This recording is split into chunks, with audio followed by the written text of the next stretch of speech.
Welcome to the Demi Taste Podcast, where we do a little bit of tasting and a lot of talking. Usually we talk about whiskey, but sometimes we focus on something else entirely. The best thing about whiskey and spirits are the conversations that we get to have, and we get to talking about a little bit of everything. And boy, is there a little bit of everything to talk about today. So today we have Caitlin Bartlemay, newly named Master Distiller of Clear Creek Distillery and Hood River Distillers, on to talk to us about Brandy, the long-promised Brandy episode for which we had to hold it ransom for a vodka episode, or we would never have a vodka episode. So Yep. now that that's in the backlog and the Brandy episode is here today, and we've had a whiskey episode, we'll have another one, I'm sure. But today we're going to focus on Brandy.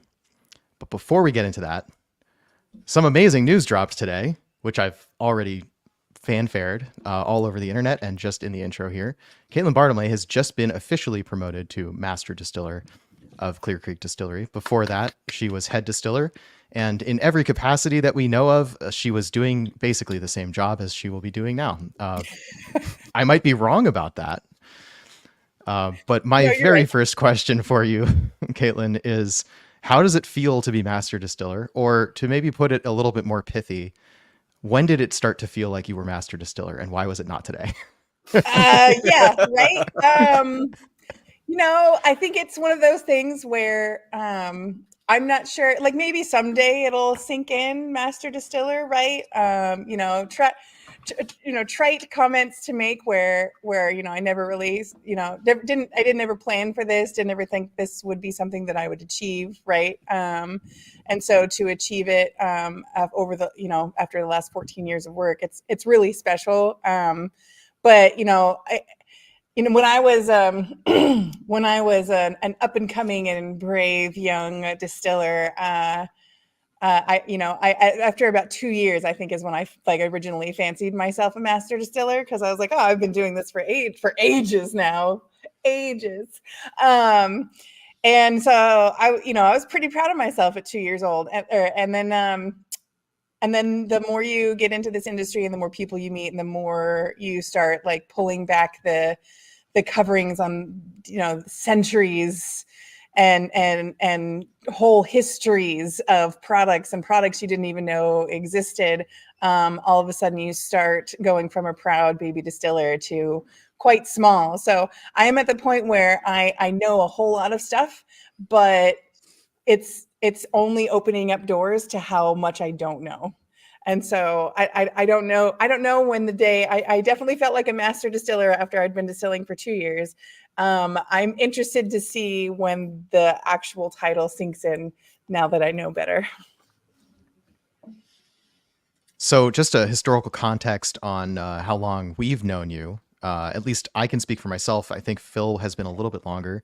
I've known you for a little over 3 years now. I sort of met you via the Whiskey Lodge and was introduced to you by Joe O'Sullivan, your predecessor. Absolutely. Yep. And the cool thing about all this is that I've known you since before Joe held your current title. Mm-hmm. So in a way, it feels true. like I've seen 3 generations of distillers at Clear Creek Distillery move through the ranks, and that's pretty cool. Yeah, absolutely. And I don't think you've gotten to meet Everett Rubin, our newest distiller, yet, but certainly you've met Garrett Trotter, who's been with us for almost 3 years now. So yeah, a few generations. I actually don't think I've met Garrett in person yet. Really? We've gotten acquainted on Instagram. Yep, Sure. But I don't think I've met him in person. Yeah, that's right. When you came to visit the distillery, I think it was just me. Reed says the best knowledge is knowing you know nothing. And the more you know how little you know, and then you get really scared. Yeah, the more you don't know. Yep. They don't know that we know they know we know.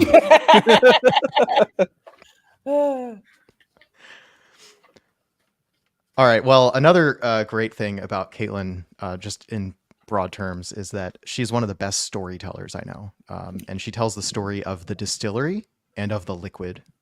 And every aspect of storytelling that I do care about in spirits, with less of an emphasis on the aspects of storytelling that I don't particularly care about in spirits, which is these, centuries old legends about the old family recipe and all that sort of, not always, but often BS, but really focusing on the people and the raw ingredients and the liquid. And I know that we're going to hear a lot of that today. So without further ado, let's kick off the brandy part of our episode. And before we get into that, I just want to make the request that so we've got 7 or 8 different brandies here that we could be tasting. You know what we have. I'm going to let you call the shots on when it is appropriate for us to pour each thing and sort of sip along, if you're prepared to do Goodness. that. Otherwise, we're going to Absolutely. have I an can, I hour can, and a I can half do that. of pure tasting at the end of this. Sure. No, that's totally fair. Yeah. It's never a bad day when you're starting with a little taste of pear brandy. So, it's what the original kind of founding idea, the founding love affair for brandy that started the story that is now Clear Creek Distillery. Thank you, Doug, for showing the new packaging. We're excited to have our 3rd iteration and hopefully our last iteration of the Clear Creek packaging. We're only a few months into the new packaging, so everything's slowly kind of trickling out and getting swapped out. But I love it. I love that it feels really classic. It feels like it really does pay homage to the nearly 40 years that Clear Creek has been making these brandies, and the fact that each bottle includes a little story about who we are and how important those farmer partnerships are to us, but also a little bit of the history of the liquid that's in the bottle, which is a lot of fun. And I think the last iteration of packaging was really missing the opportunity to share the kind of cool stories behind all of these spirits. So yeah, absolutely. Never a bad idea to start with pear brandy. It's what we make the most of. And like I said, absolutely the original inspiration behind how Clear Creek Distillery even came to be in the first place. Steve McCarthy, his dad owned a company called Michaels of Oregon, and it was an outdoor adventurer and hunters accessories company. And so he bought it from his dad as a young man and grew it from a small regional company into a multinational company, and then sold it in his 40s for what he would later claim as a sack of cash.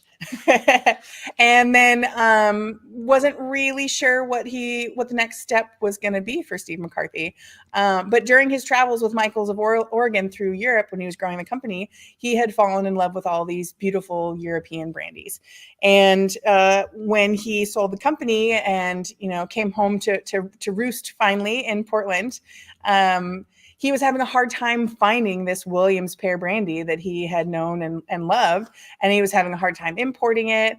And a branch of his family actually grows and continues to grow to this day pears here in the Hood River Valley, and they were having a harder and harder time getting a good price for their fruit with the decline of Americans consuming fruit cocktail, because that was a really huge place where all the Bartlett pears went into from a consumption standpoint. And so he was like, well, why don't I just figure out how to make pear brandy myself? I'll start a distillery. Why not, right? And with that idea, with that gumption, he ended up starting the 3rd craft distillery in the country behind St. Germain and St. George. And St. Germain, Hubert and Jorg grew up both immigrants from Europe. So they grew up with this rich tradition of brandy making. And so when they immigrated to the US, they were like, oh, nobody's making brandy? I'll make brandy. Cool. But Steve didn't have the advantage of having grown up in the culture of brandy making. And so he offered Jorg $85,000 in 1985 to come up to Portland and teach him how to use these stills that he had just bought and had shipped over from Germany. And as the story goes, Jorg was not entirely sure if the first 2 years outside of starting his distillery in California, if he should be training his immediate and direct competitor. But here we are, 39 and like 42 years later, and it hasn't seemed to bother St. George or Clear Creek that we're neighbors making the same beautiful and wonderful spirits. So and while Steve and Jorg kind of maintained this like dirty old men style kind of camaraderie is not the right word, but relationship, very curmudgeonly relationship between the two of them as time wore on. It is nice to say that the production teams of both distilleries are friends with each other now. I don't know if they would be excited about that or not, but certainly like the opportunity to learn from them and then trade the things that we've learned back to them and grow the distilleries and grow our friendships has been great. So that's kind of the big story behind, Clear Creek and Clear Creek's pear brandy. On any given year, we process around 1 million pounds or a little over 1 million pounds of Pacific Northwest fruit. Just over half of that is actually in Bartlett pears. So we go through a lot of fruit here in this small facility with our 3 distillers.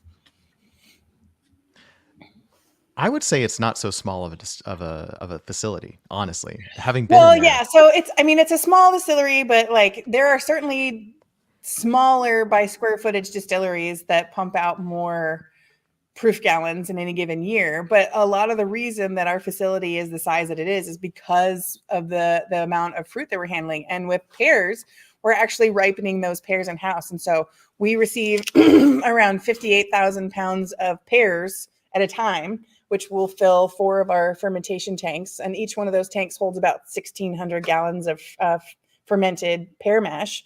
And it's a whole fruit mash. It's really important to note that you want to make sure that you're getting all the flavors and aromas that the flesh, the skins, the seeds have to offer, which is why when you taste the Clear Creek pear brandy, you get like the aroma of a sweet, perfectly ripened Bartlett pear. But in the taste, you also get a little bit of that kind of faint sweetness from the juice and the flesh, but you also get that little like hit of bitterness, and that's from making sure that we're including those skins of the pear. So it's really like that first big bite of a fresh, perfectly ripened Bartlett pear when you only at 80 proof when you try our pear brandy.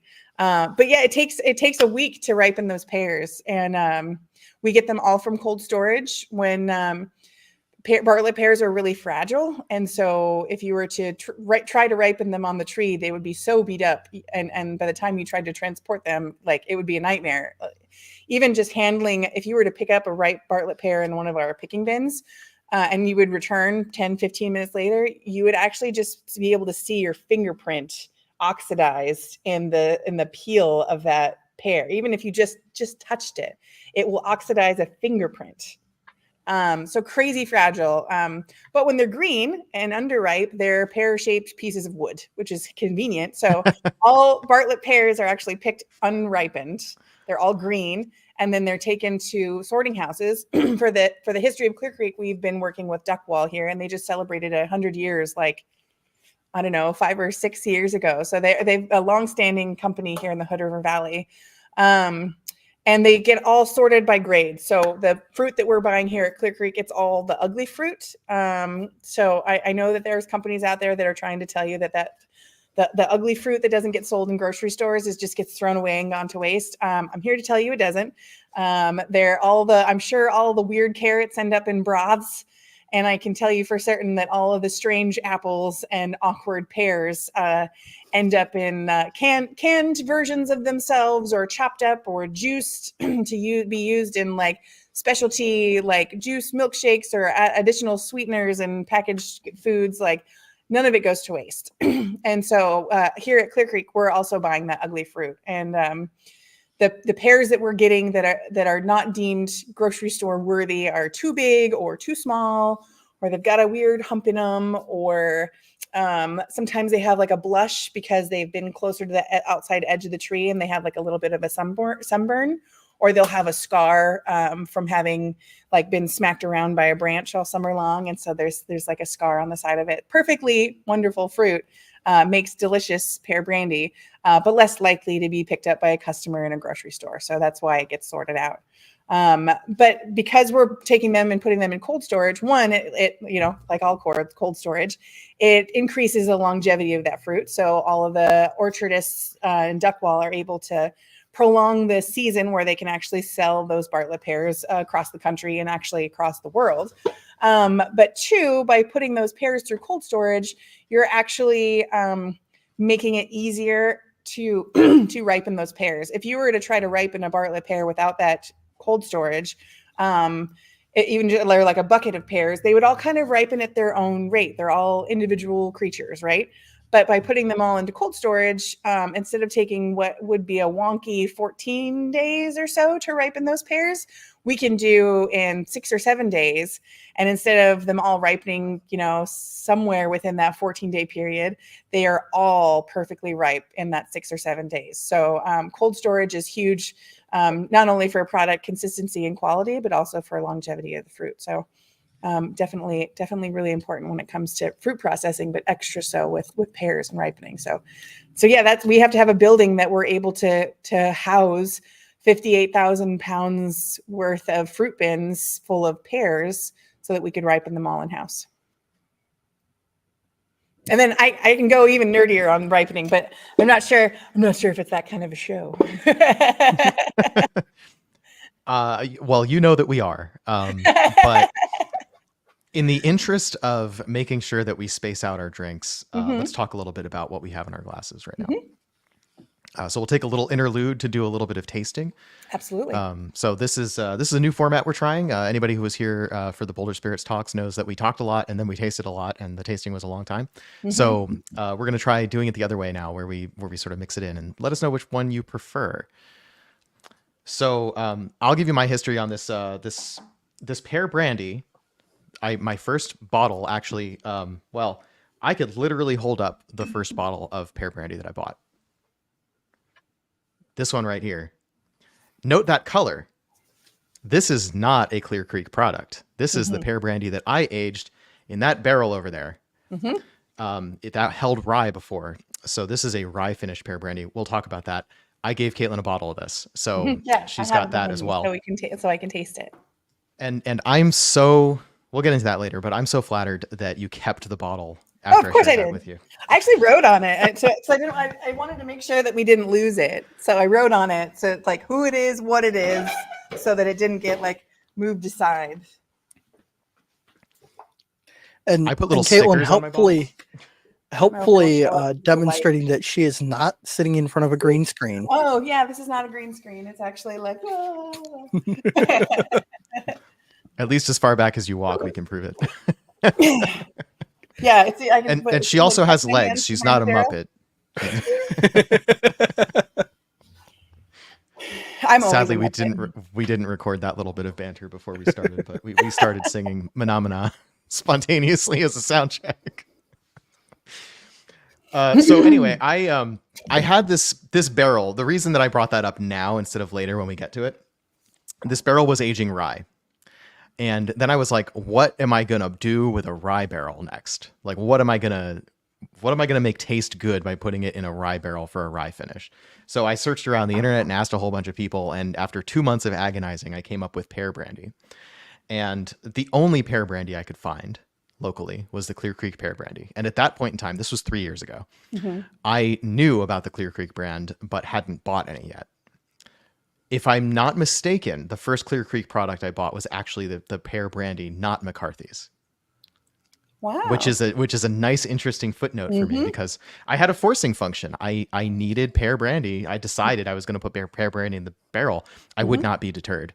So I needed pear brandy. And I was not deterred when I saw the price tag either. Good. Because filling a 2-liter barrel with premium pear brandy, sure, is like, it's an endeavor. Yeah. And that sort of also broke down that barrier of being afraid to put expensive liquors in the barrel, because this came out so well. So anyway, that's how I came across the pear brandy. And of course, I tasted it before I put it in the barrel, had to make sure that it met with my approval. And I was just shocked that my first impression of it, this tastes like I just bit into a super ripe, juicy pear. And as a secondary thing, oh yeah, it happens to be 40% alcohol. Like, it didn't taste like alcohol. It tastes like almost like fruit juice, and in the best possible way. It's not sweet, saccharine, artificial. It's like a genuine experience of eating the whole fruit.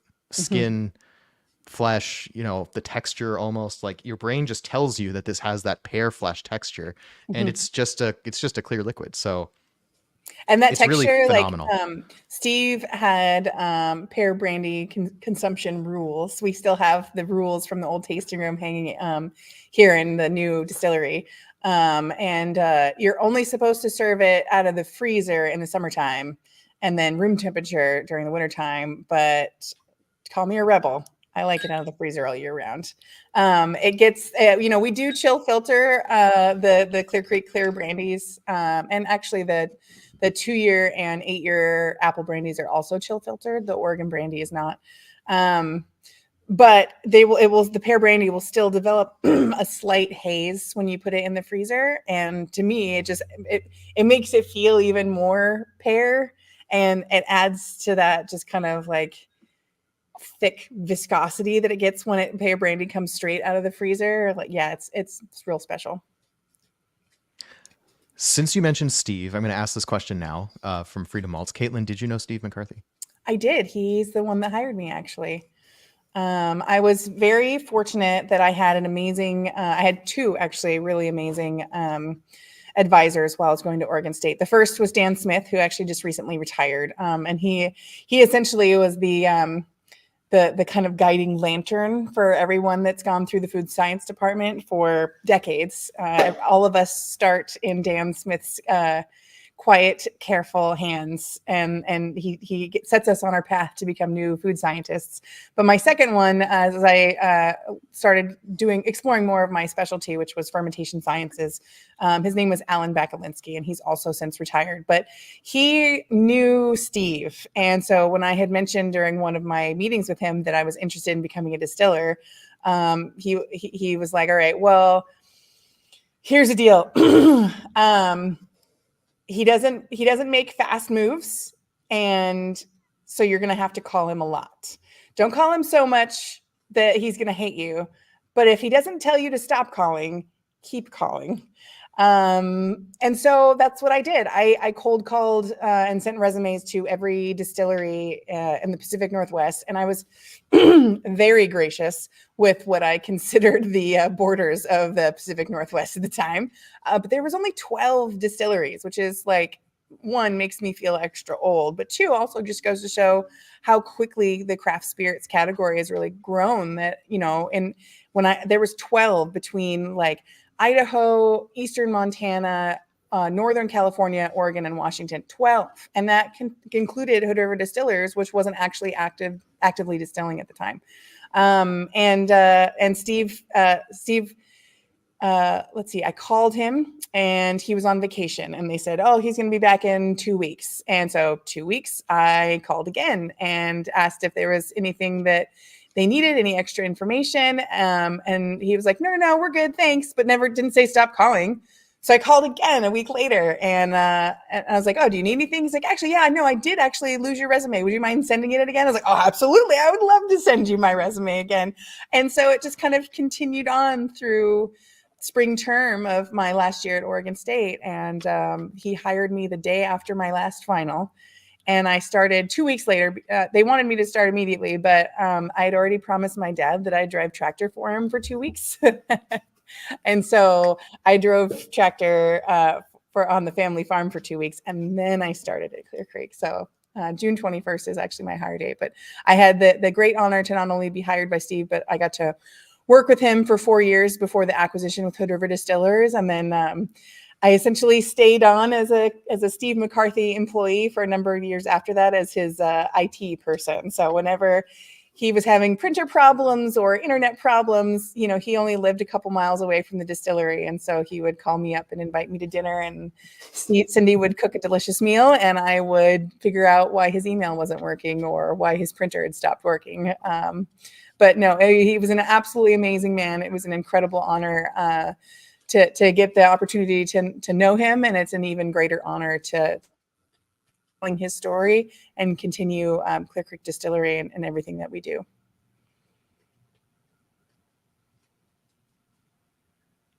Yeah, that was an awesome story. Sorry for my pause. I was wondering if my internet just went out.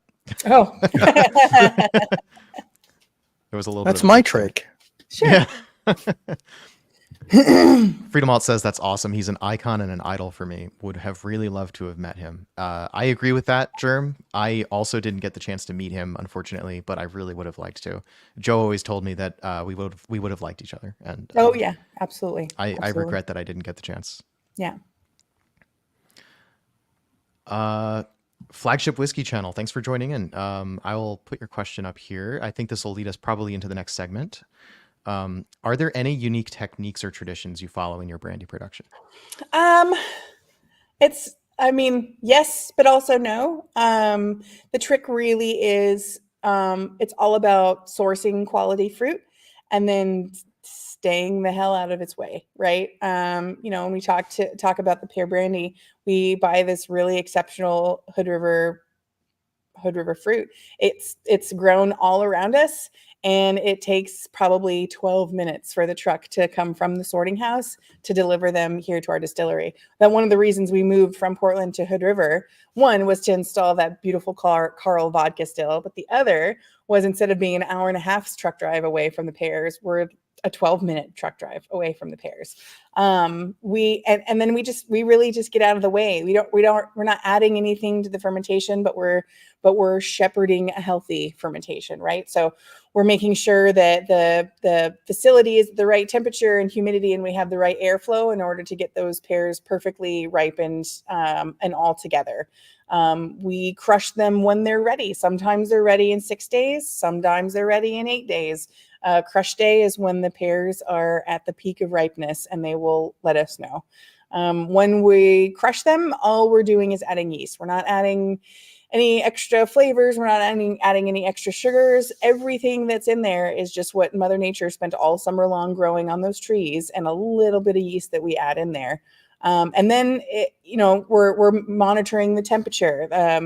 We're more of a winery than a brewery, and most distilleries look a lot like breweries because we're handling fruit, and so we're doing daily punch downs through those fermentations. And what that does is it regulates the temperature of the fermentation so that the yeast stay happy, because they start getting grumpy and kicking off flavors if it gets too hot.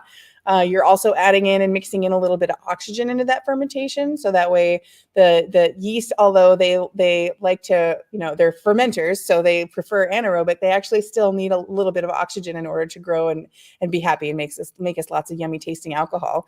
And so you're working oxygen into that fermentation, but you're also making sure that all of those sugars, all those oils, all those nutrients that are in the flesh and the skins that have floated to the top on those CO2 bubbles, those are all getting mixed into the main body of the fermentation. So once a day, those 1,600-gallon tanks are getting literally punched down with like a stainless steel stick with a handle on the top and a disc on the bottom. And you're literally pushing and mixing that material into the fermentation. Once the fermentation is over, we will cool it down just so that the cap will actually sink to the bottom of the tank. It's easier to mix up on the bottom than it is to push it down when we're filling the stills. And then, every time we load one of our 4 60-gallon Arnold Holstein pot stills, those tanks are getting mixed again to make sure that we're always getting a little bit of juice, and we're getting a little bit of that pulp. We're getting some of the material that's suspended within that fermentation, so that we're getting all of the flavors and aromas, and we're not ending the distillation cycle with sludge and starting with just juice. We want it to be this homogeneous mixture and so we have access to all those flavors throughout the entire run. But all of that is just us getting away to let the fruit shine through. So yes, I guess old world techniques in that there's not a lot of technology involved. But our goal is just to really frame what Mother Nature has spent the whole summer doing. And then make it easy to share with the world. Yeah. A couple of questions on the production process, I guess, end to end. Mm-hmm. So if I remember correctly, maybe you said this earlier, you source your fruit from only within a 200-mile radius? Correct. Yeah, everything for Clear Creek Distillery comes from within 200 miles of the distillery. Has there ever been a season in which that was for some reason not sufficient? Nope. Even close? Nope. So plenty of fruit within. To put it into perspective, we actually did this math. I think it was last year. So Hood River grows a lot of fruit. The Pacific Northwest grows a lot of fruit. For pears, we could, last year for pears, Clear Creek Distillery consumed 0.25% of the pears that were grown here in the Hood River Valley. So 500,000 pounds of pears sounds like a lot of pears, but 500,000 pounds represents 0.25% of what the valley produced. to put it Okay. into perspective. And the other thing Yep. too to remember is like our tie to our community, our tie to our local growers is absolute. So I think it was 2021 was the heat dome, right? There was 90% caneberry loss across Oregon, which meant we didn't get any black currants that year for our cassis liqueur. We didn't get any marionberries that year for our marionberry liqueur. Instead of getting, 60,000 pounds of cherries, we were only able to get 15,000 pounds, which was like one tank. And we weren't shopping around to be like, oh, I wonder if, Montana has Bing cherries that we could buy, or I wonder if that Southern California or Argentina have marionberries that we could buy. It was like, oh my gosh, talking to all of our suppliers here in the Willamette Valley, being like, are you going to be okay? Is there anything that we can do? And then writing it out with all of our farmer partners. If they have a great year, then Clear Creek has an amazing year. But if they have a terrible year, if they go through a drought or a crop loss, then Clear Creek weathers the storm with them. So that partnership is very important to us. It's very important to the integrity of the brand and really the goal and values of Hood River Distillers. I almost hesitate to bring this up because climate change is a bit of a hot potato. We Sure. try not to get political. I don't see why this should be political, but yet it is. When we had Reed on, we talked a lot about how climate change was changing the specs of the grains that go into making whiskey, for example. Have you noticed any kind of effect like that on the fruit that you use? Yes, but I'm going to caveat that with I would love to see a couple more years of data before I give that a resounding yes. Like it's looking that way. We're definitely seeing some diminished yields on some of the things that we deal with. Nothing like horrific, nothing that's going to keep us from doing what we do and being excited about it, but definitely some changes from historic levels. And that's something that we have not been tracking for very long either. I've gone back and pulled records up to like, I think 2010 or something like that on our pear brandy yields, but like, we're 39 years old. So one, I don't think it's going to be super helpful for me to actually go through all the TTB books to figure out all of the yields that we've had over the 39 years. I know where all that paperwork is. I don't feel like going through all of it. But I do have it tracked back to, I think 2010 or maybe 2012 or what our historic yields are. And I think if you were to graph that on a graph, I think you would see that there is showing a little bit of a trend that we're not getting at the same amount of booze out of the fruit that we used to. But that's part of the game. And some years are good and some years are bad. There's always with pears, it's always really important that they get stressed a little bit. On years where it seems like it's the perfect growing time, like we've had a really beautiful slow spring, nothing so far seems to be upsetting bloom because we're kind of in bloom season right now. And I don't see any deep freezes or surprise snowstorms like we had a couple years ago on the horizon, which is great. Although I think I'll knock on this barrel one more time. But on years where we've just had seemingly like the perfect summer, like the perfect 1980s summer, like squeaky bikes and evenings at the creek and all the Americana that you want to conjure. The pears, the yield, the flavor of the pear brandy is good, but it takes a lot more pears. But on years where we have like, I don't know, maybe the first week of August and it's just an absolute scorcher and we hit, 105 or 110 for a couple days. And it's those days where the distillery is absolutely insufferably hot. It seems like those years where there's just that week or 10 days of pretty serious stress, that we have an absolutely gangbusters year. So there's a really interesting balance there between just enough stress and not enough stress, right? In order for the fruit to be really great, those plants have to think that they're making that fruit for their ultimate survival, which means that a little bit of stress will make them all that much sweeter. But if they're like, oh man, this has been great, I can't be bothered to waste this energy on good fruit, then we'll take it in the shorts on our yields. At this point, I'm going to acknowledge a few things. First of all, Instagram, thanks for joining us. Everyone who's joining us on Instagram. The quickest way to see your comments is actually going to be if you join us on YouTube, because we have an interface for that. But otherwise, I have to go check Instagram. So thanks to people who are joining for the first time. Welcome in. Let's acknowledge the title of this video, which is kind of a working title of this video. But at the moment, it says something along the lines of a whiskey distiller talks brandy with vodka nerds, which is 100% a reference to our last interview where we had Caitlin Bartlemay on to talk about her vodka production. And we think of her as a brandy distiller who happens to make our favorite whiskey, which is McCarthy's American Single Malt. So we just sort of flipped the whole thing around. And that's how we came up with the title for this video. I so. love. It's kind of an in-joke. We'll see if it plays well. But that's the title for now. So in reference to the last interview, you said, I believe, that some of your distillation operations are fit in around the rest of your distilling schedule, which is dictated by the fruit. So since we're talking mostly about pear right now, you do it in cold storage, which theoretically means that you could distill pear brandy whenever you wanted. No. No, my friend. They are still, even though cold storage does prolong the amount of time that we have for pear season. So instead of having like a week, we have a few months.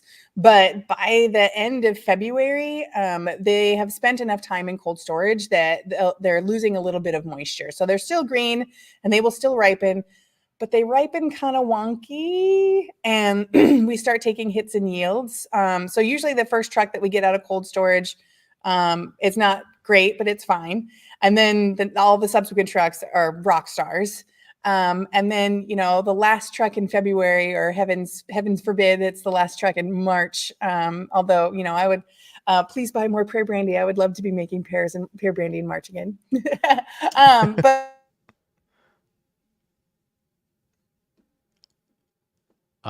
looks like we lost your audio feed. I think you're working on it. Cool. Nope. I'm still seeing a mute icon. You might have to click the mute button to bring yourself back. While we figure that out, are there any other questions from chat? I think you're back. Yes, check. Nope, not hearing. Not where I was. There you are. Cool. Yeah, you're back. Awesome. Okay. The joys of live entertainment. Yeah. Okay, where was I? You'd love to be making pear brandy in March. Oh, right. So by the time we get that far in the season, they lose enough moisture that the quality just isn't that great. And so, I would never times would have to be seriously dire for us to be still buying pears by the end of March. We've never done it. We've never had to do it. But I'm not gonna tell people to stop buying pear brandy. I would love to. Give me a new challenge. I would love to figure out how to make pears for even longer. But traditionally, by the end of February, you can start when the green pears come in. You can actually start to see kind of little dehydrated wrinkles around the stem, and that's kind of our first indication that maybe it's time to start wrapping up pear season. So no, pears are a huge line in the sand when it comes to our schedule. We make as much pear brandy as we can while the pears are good. Because cold storage makes it a longer season, but that doesn't make them last forever. Apples, on the other hand, they don't last forever, but they last in cold storage a lot better than pears do. So that's why we postpone apples until after pear season, for that reason. Gotcha. Because in March, April, we bought apples in June once, and they're starting to look a little ragged around the edges, but they still make really great apple brandy. So apples for cold storage, much better quality long-term than pears. Awesome.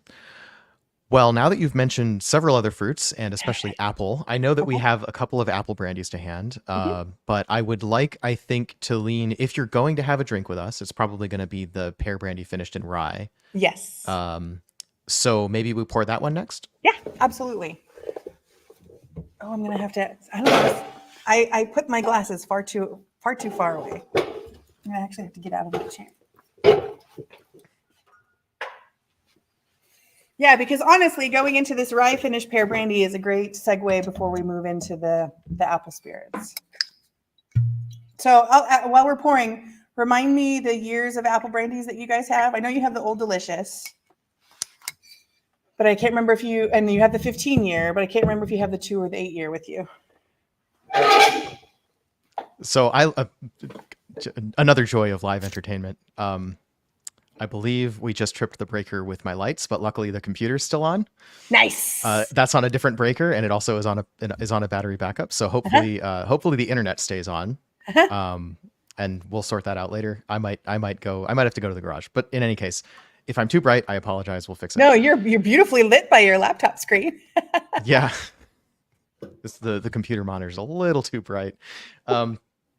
So the years of apple brandy that we have. Let's see. So I have these bottles. I don't think Phil has any unique apple brandies there. I have the Old Delicious double bourbon barreled. Let me as long as I'm showing it, I'll zoom in on that. Perfect. So this is the Old Delicious double bourbon barreled apple brandy, batch number 1. And that should probably tell you everything that you need to know about that one. I don't think it has a year written on it, but batch number 1. No, it doesn't. We didn't age or year stamp them. We didn't. Yeah. That's actually amazing that it's batch number 1 because I've known about this for 3 years and I got this last week. Bless its heart. Poor Old Delicious. It's not had the easiest start in life. We launched Old Delicious in March of 2020. Yep. So it's a really stunning product. It's a really beautiful project. There's a lot of history and meaning fit into that glass, and the packaging is also super on point.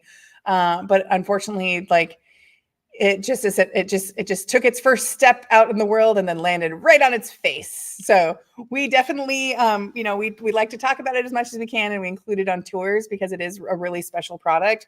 But yeah, unfortunately, it's not flying off the shelves like we would hope, just because I think really lack of awareness. Like not a lot of people know about it.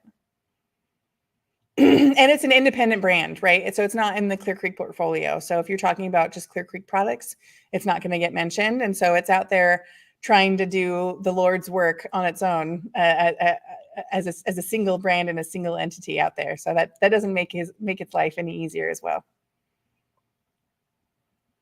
Fair enough. And I guess so were you looking for vintage years or were you looking for aged years? Oh, aged years. We have a 2-year and an 8-year-old apple brandy aged in French oak for the Clear Creek branded apple brandy. So I couldn't remember if you had either one of those on hand or not. I don't. I mean, you have the 15-year, so yeah. And unless I have a sneaky sample of a 2-year or something, I thought I did. Like I really thought I did, and I couldn't find it. And I know that I don't have a bottle of it. So if I do have it, it's a sample, and I couldn't find it. Yeah, no worries. But I do have the 15-year. Yeah, and the 15-year. Which is a really cool single barrel, and we'll definitely talk about this. Yes. Okay, so this rye finish. This is the one time I get to tell you what I'm smelling. Yeah, this is excellent content here. People are tired of me as a talking head.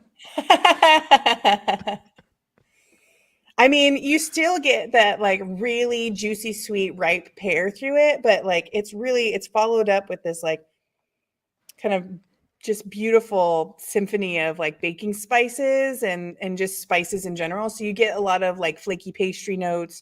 You're getting things like clove, some like beautiful kind of quiet like vanilla bean layers through it. Almost kind of like a hint of cinnamon as well. Hey, your lights came back. So it really is kind of like a pear pastry in a glass.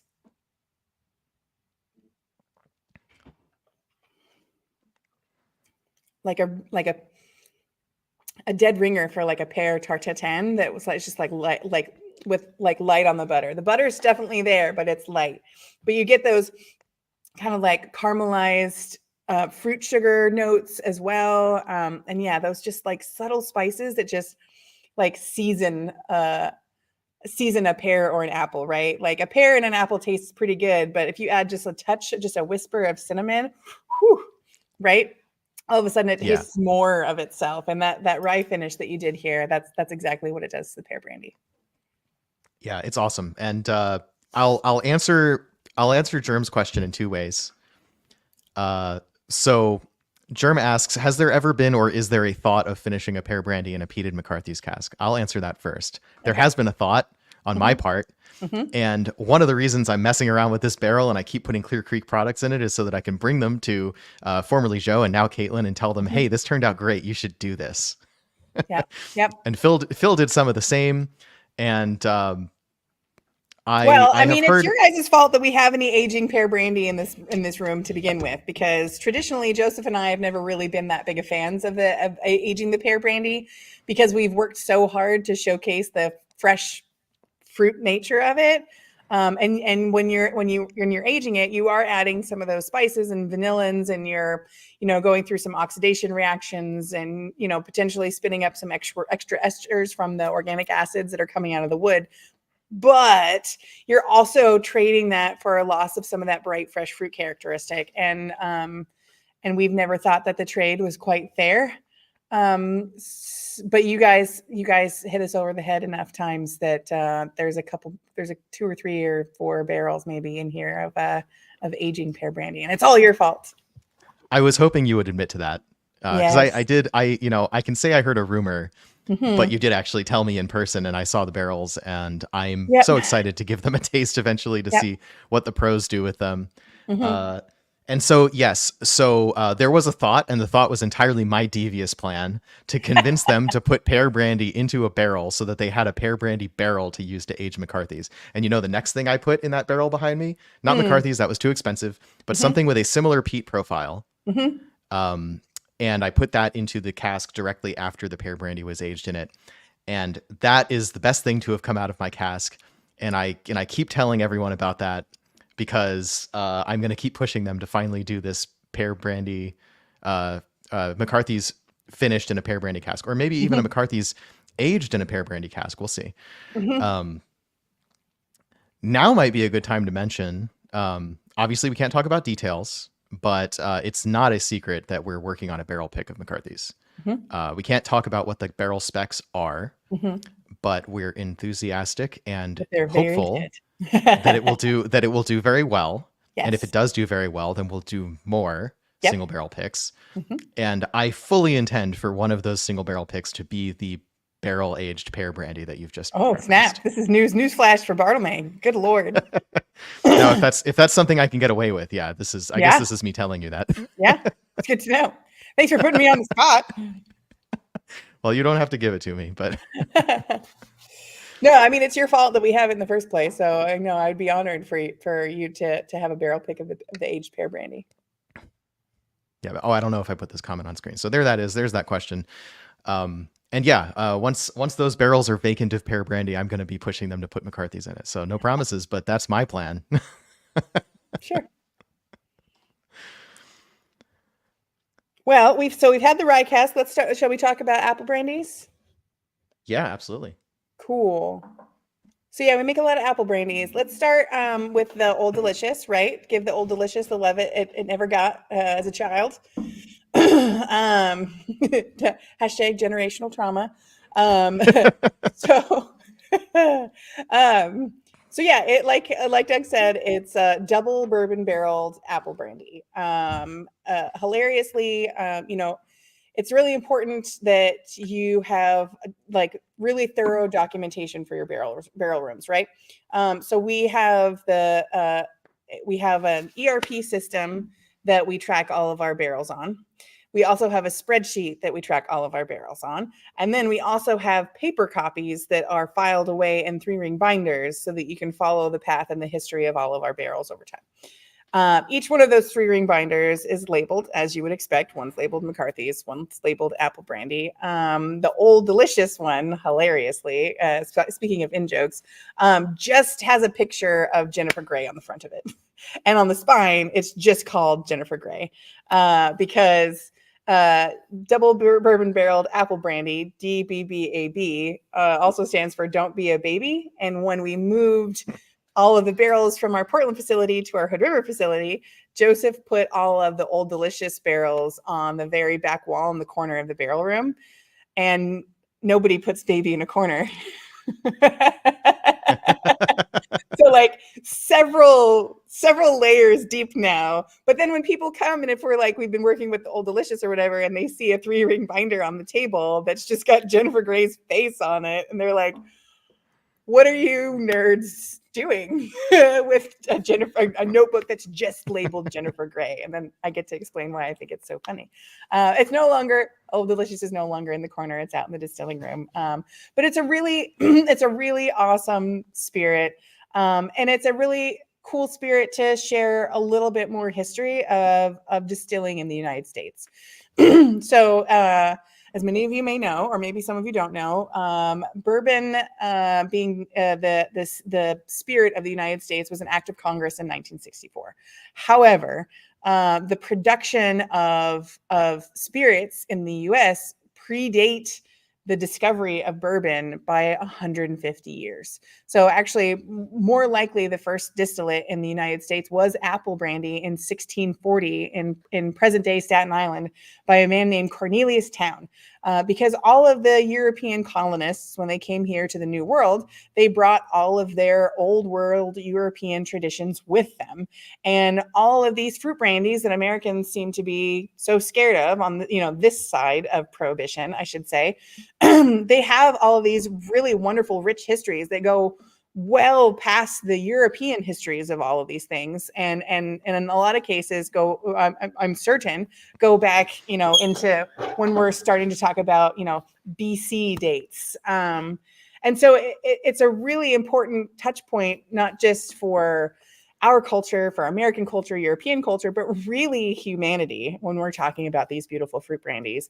And so as a way to kind of open that door to consumers that think that they're just whiskey drinkers or they're just bourbon drinkers and that brandy is a scary word, that's kind of the idea behind the Old Delicious.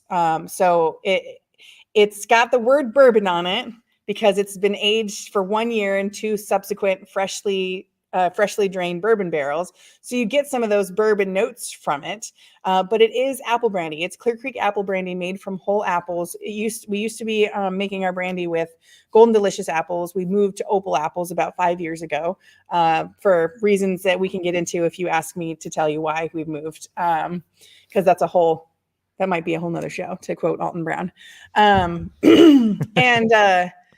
So really, we're just trying to bridge the cultural gap between what people think the spirit of the United States is and what it actually is, which is apple brandy, and then use that again as a tool, as an educational tool, to be like, brandy isn't scary; it's actually really cool. And there's a lot of really great stories that go back hundreds and hundreds of years about not only the fruit and where it came from, but also all of the cultures that have been using this. Not only as a survival tool and as a preservation tool, but also as a frame around the celebrations of humanity. So that's Old Delicious. The cool part, also, while it's a bridge between what people think the spirit of the United States is and what it actually is, it's also a really great bridge between Clear Creek Distillery and Hood River Distillers. Hood River Distillers is actually turning 90 this year. And when we released Old Delicious, it was Hood River Distillers' 85th birthday, and Clear Creek was founded in 1985, which is one of the reasons that it's actually released at 85 proof. But Old Delicious is actually a revival of the first ever brand that Hood River Distillers ever had. So Hood River Distillers actually founded in 1934 by 3 friends that moved here to the Hood River Valley from the East Coast with the same idea that Steve McCarthy had in 1985, which was making fruit brandies and fruit wines out of the leftover fruit grown here in the Hood River Valley.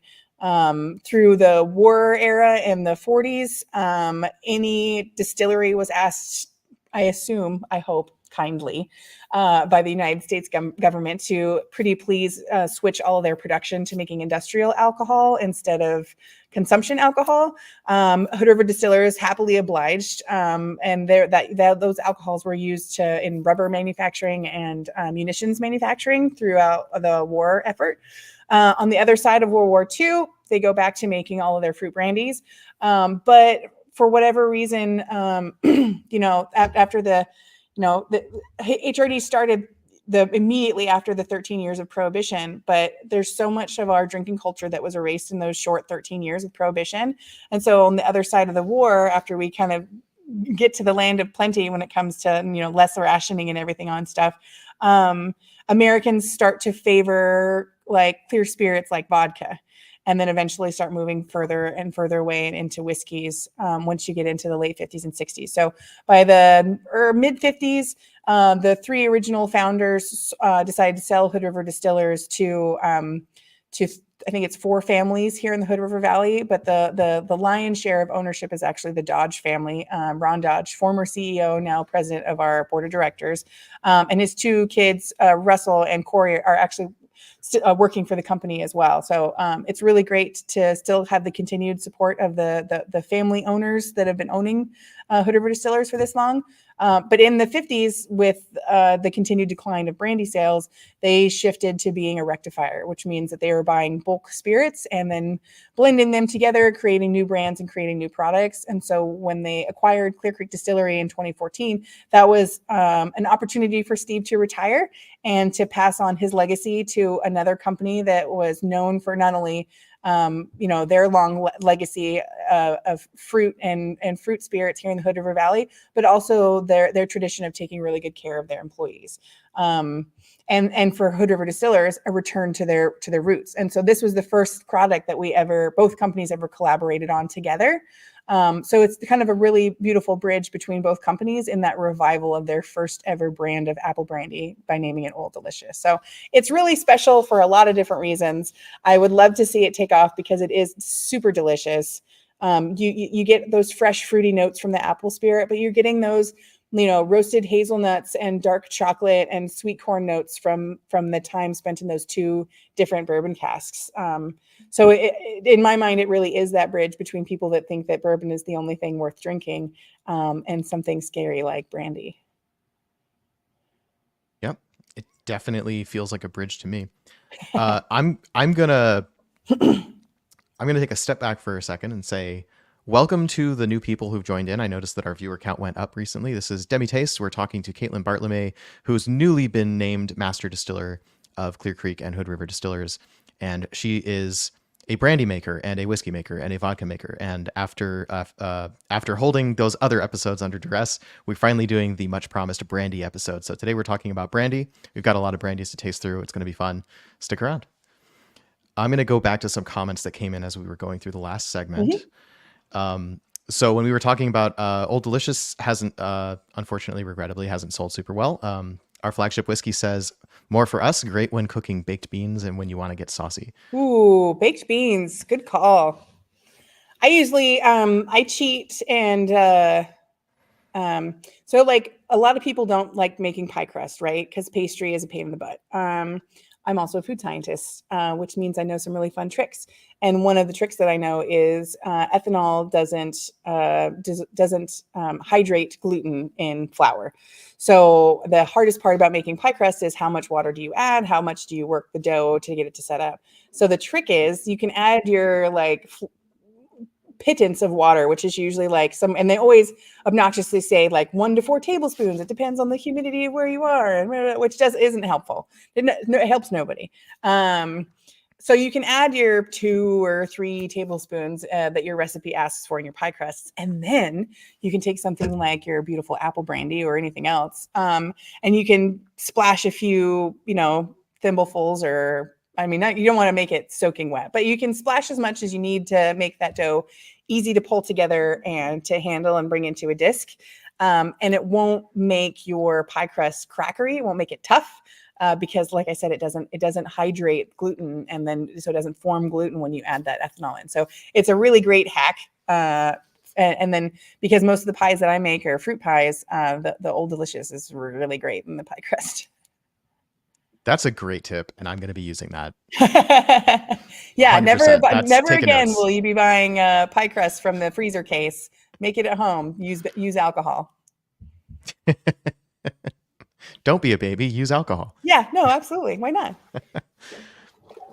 All right. There's been a nice sort of side thread here. Going back another step. Where did it go? Freedom Malts wanted to clarify. Put the pear brandy into an ex-McCarthy's cask. Oh, okay. Sure. That too. And I messed around with that on my side as well. It went so well. I want to really do it with McCarthy's, and we'll see how that turns out. Mm-hmm. And that's gonna mean several $100 more of investment in that barrel, or maybe a new barrel. That barrel's had 9 things in it so far. It's a busy boy. It's it's definitely 3.5 years old now. Yeah.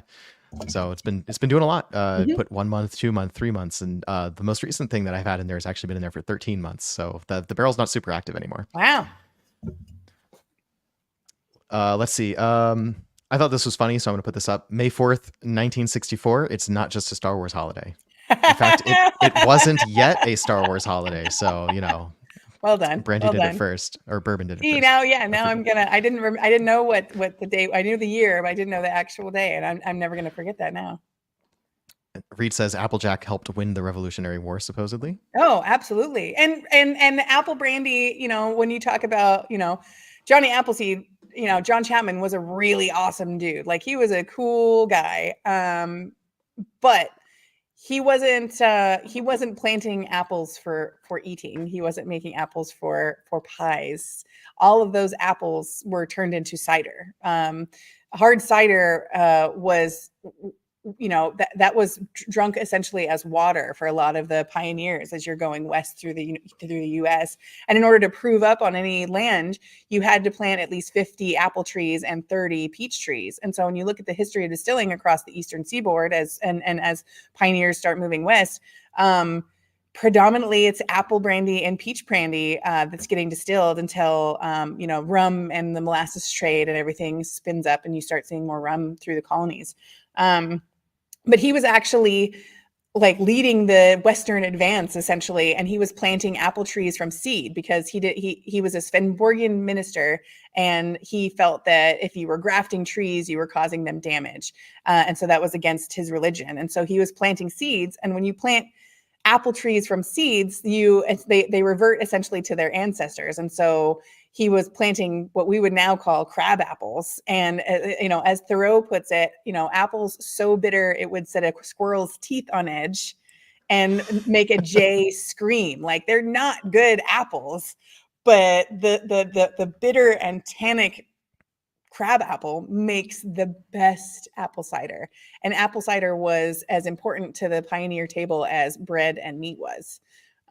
So which is why all of his trees were cut down during Prohibition, because those trees weren't those apples weren't one a day, keep the doctor away. Those apples were making alcohol, and so there's only actually one of John Chapman's trees still alive, and it's in Nova, Ohio, but the rest were cut down by prohibitionists.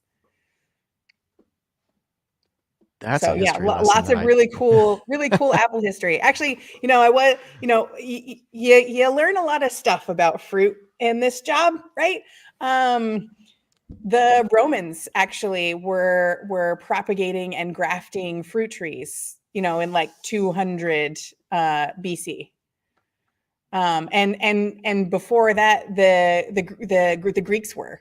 So like all of these fruits and their movement from their places of origin, they're dried pears that have been found in ice age caves, preserved in ice age caves. Like, these fruits have been around for a long time, and humans, we know, have always been super into alcohol. And when Reed talked about how it's really convenient that malt and yeast have kind of evolved and developed together, and that the temperature that you need for malt is a great temperature to be able to pitch that yeast.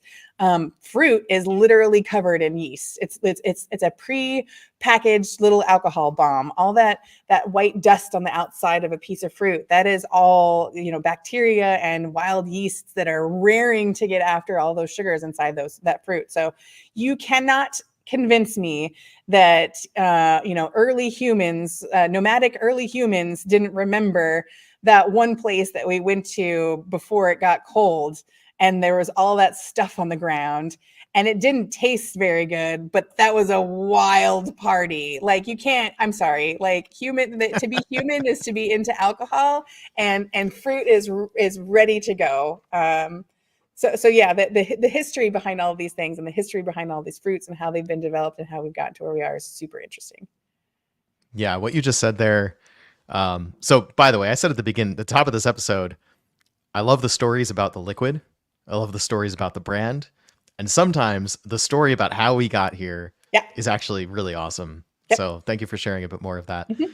I personally am of the opinion that beer was probably harder to come up with than wine. Yeah. For exactly that reason that you just said. Super wet bread.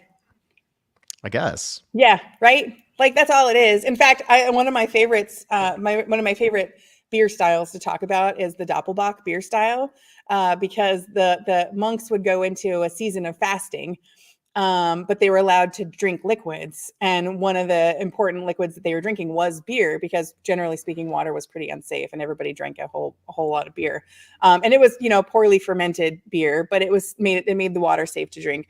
And the monks were like, "Boy, I'm really hungry. This fasting thing kind of blows." And so they developed this style of a Doppelbock, which essentially has just like double the grains. So instead of drinking beer, they were drinking oatmeal. They were drinking beer porridge during their time of fasting, and now it's a style, and it's a big bold beer with a higher ABV and all those rich complex flavors, which is awesome. But like, human's gonna human. Them monks were hungry. Yeah. That last line was gold, says Flagship Whiskey. A couple more comments, and then I'm actually going to take us back a step. So, in addition to Applejack helping win the Revolutionary War, rye whiskey paid the bills until Washington told Jefferson to find another way. Sure. Yep. And then on a more opinionated note, which I happen to agree with, but just as long as we're talking about modern spirits, Old Delicious is better than Angel's Envy when it comes to gateway spirits. And Ooh. I I'm would say I friends with Owen. wholeheartedly agree with that, though. Like, you're around the same price point, and it gives you, I think, more of the flavors that you'd classically expect, as well as being, if you've ever had, hard cider maybe, or it's more of like a cocktail kind of flavor, right? I think that makes it a good gateway spirit. Whereas something like Angel's Envy, I mean, frankly, the bottle makes you feel like it's pretentious. At least that's how I feel. And then it's not what you typically expect to get from a bourbon, because technically it's not. It's a distilled specialty spirit. It's bourbon finished in port barrels, which is, its own special thing. But brandy has no such restrictions. So a barrel-aged brandy is still brandy. Let's put a pin in that, because I want to come back to brandy has an interesting regulatory climate. But before we get there, Phil, I apologize. I didn't ask you for your notes about the rye finished pear brandy, which I would love to know, because this is your first time trying it, if I'm not mistaken. You are muted.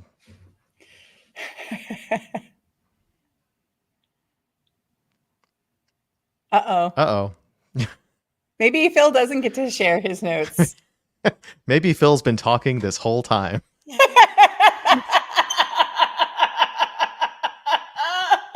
Yeah, maybe he has been. Poor guy. You've just been running over him. Sorry, buddy.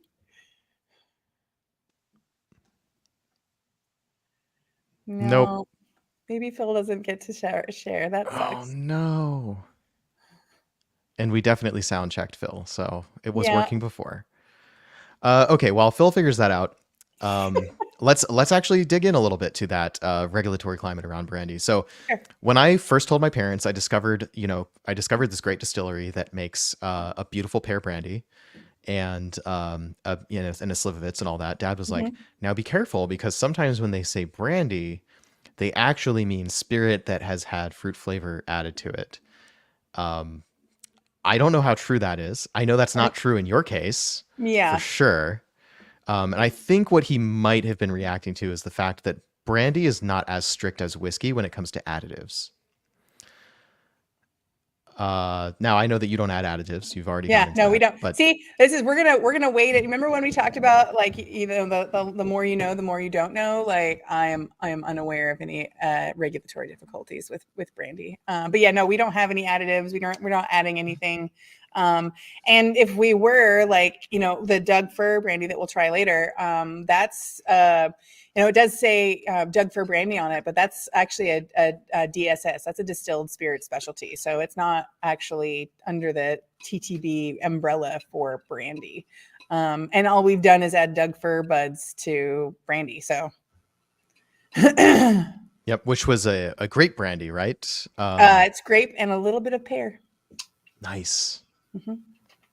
Which we didn't used to tell people unless they called it out, but because it's a DSS and with the new packaging, it now says it on the front of the bottle. It says that it's DSS, or it says that it has. No, it says that it's grape and pear brandy. Yeah. Gotcha. I mean, we weren't hiding it. I mean, I don't know. We're really open. We've talked about it before. We just like, it would be something that we wouldn't just like throw out and offer immediately, but definitely like I've spent so many Saturdays in Clear Creek tasting rooms and so many weekends at events and stuff like that. And somebody's like, I think I taste a little bit of your pear brandy in that. And like, you know what? You're right. I almost, for me, it's kind of like a little gift to give somebody that actually like is paying attention to what they're trying versus, a customer that comes up and tastes the pear brandy and is like, yeah, you said this is pear? It just tastes like gasoline. And I'm like, there's no pear in this at all. And I'm like, I'm sorry you've had a bad experience. Would you like to try one of these fruit liqueurs? I think you'll be happier with it. And they usually are. Well, there you go. I saw that Phil did a sneaky little pour of the Fir brandy. So since we've mentioned the Fir brandy now, might be a so good we're going to time. just completely sideline? No, we can't sideline. We have to talk about the 15-year. You can't. Here's the deal. Oh yeah, okay. The All right. Fir is awesome, and we brought it up too early. But seriously, It is a palate killer. So like, if we're going to do this like proper good boys, we really should start talking about that 15-year, that special release of the 15-year.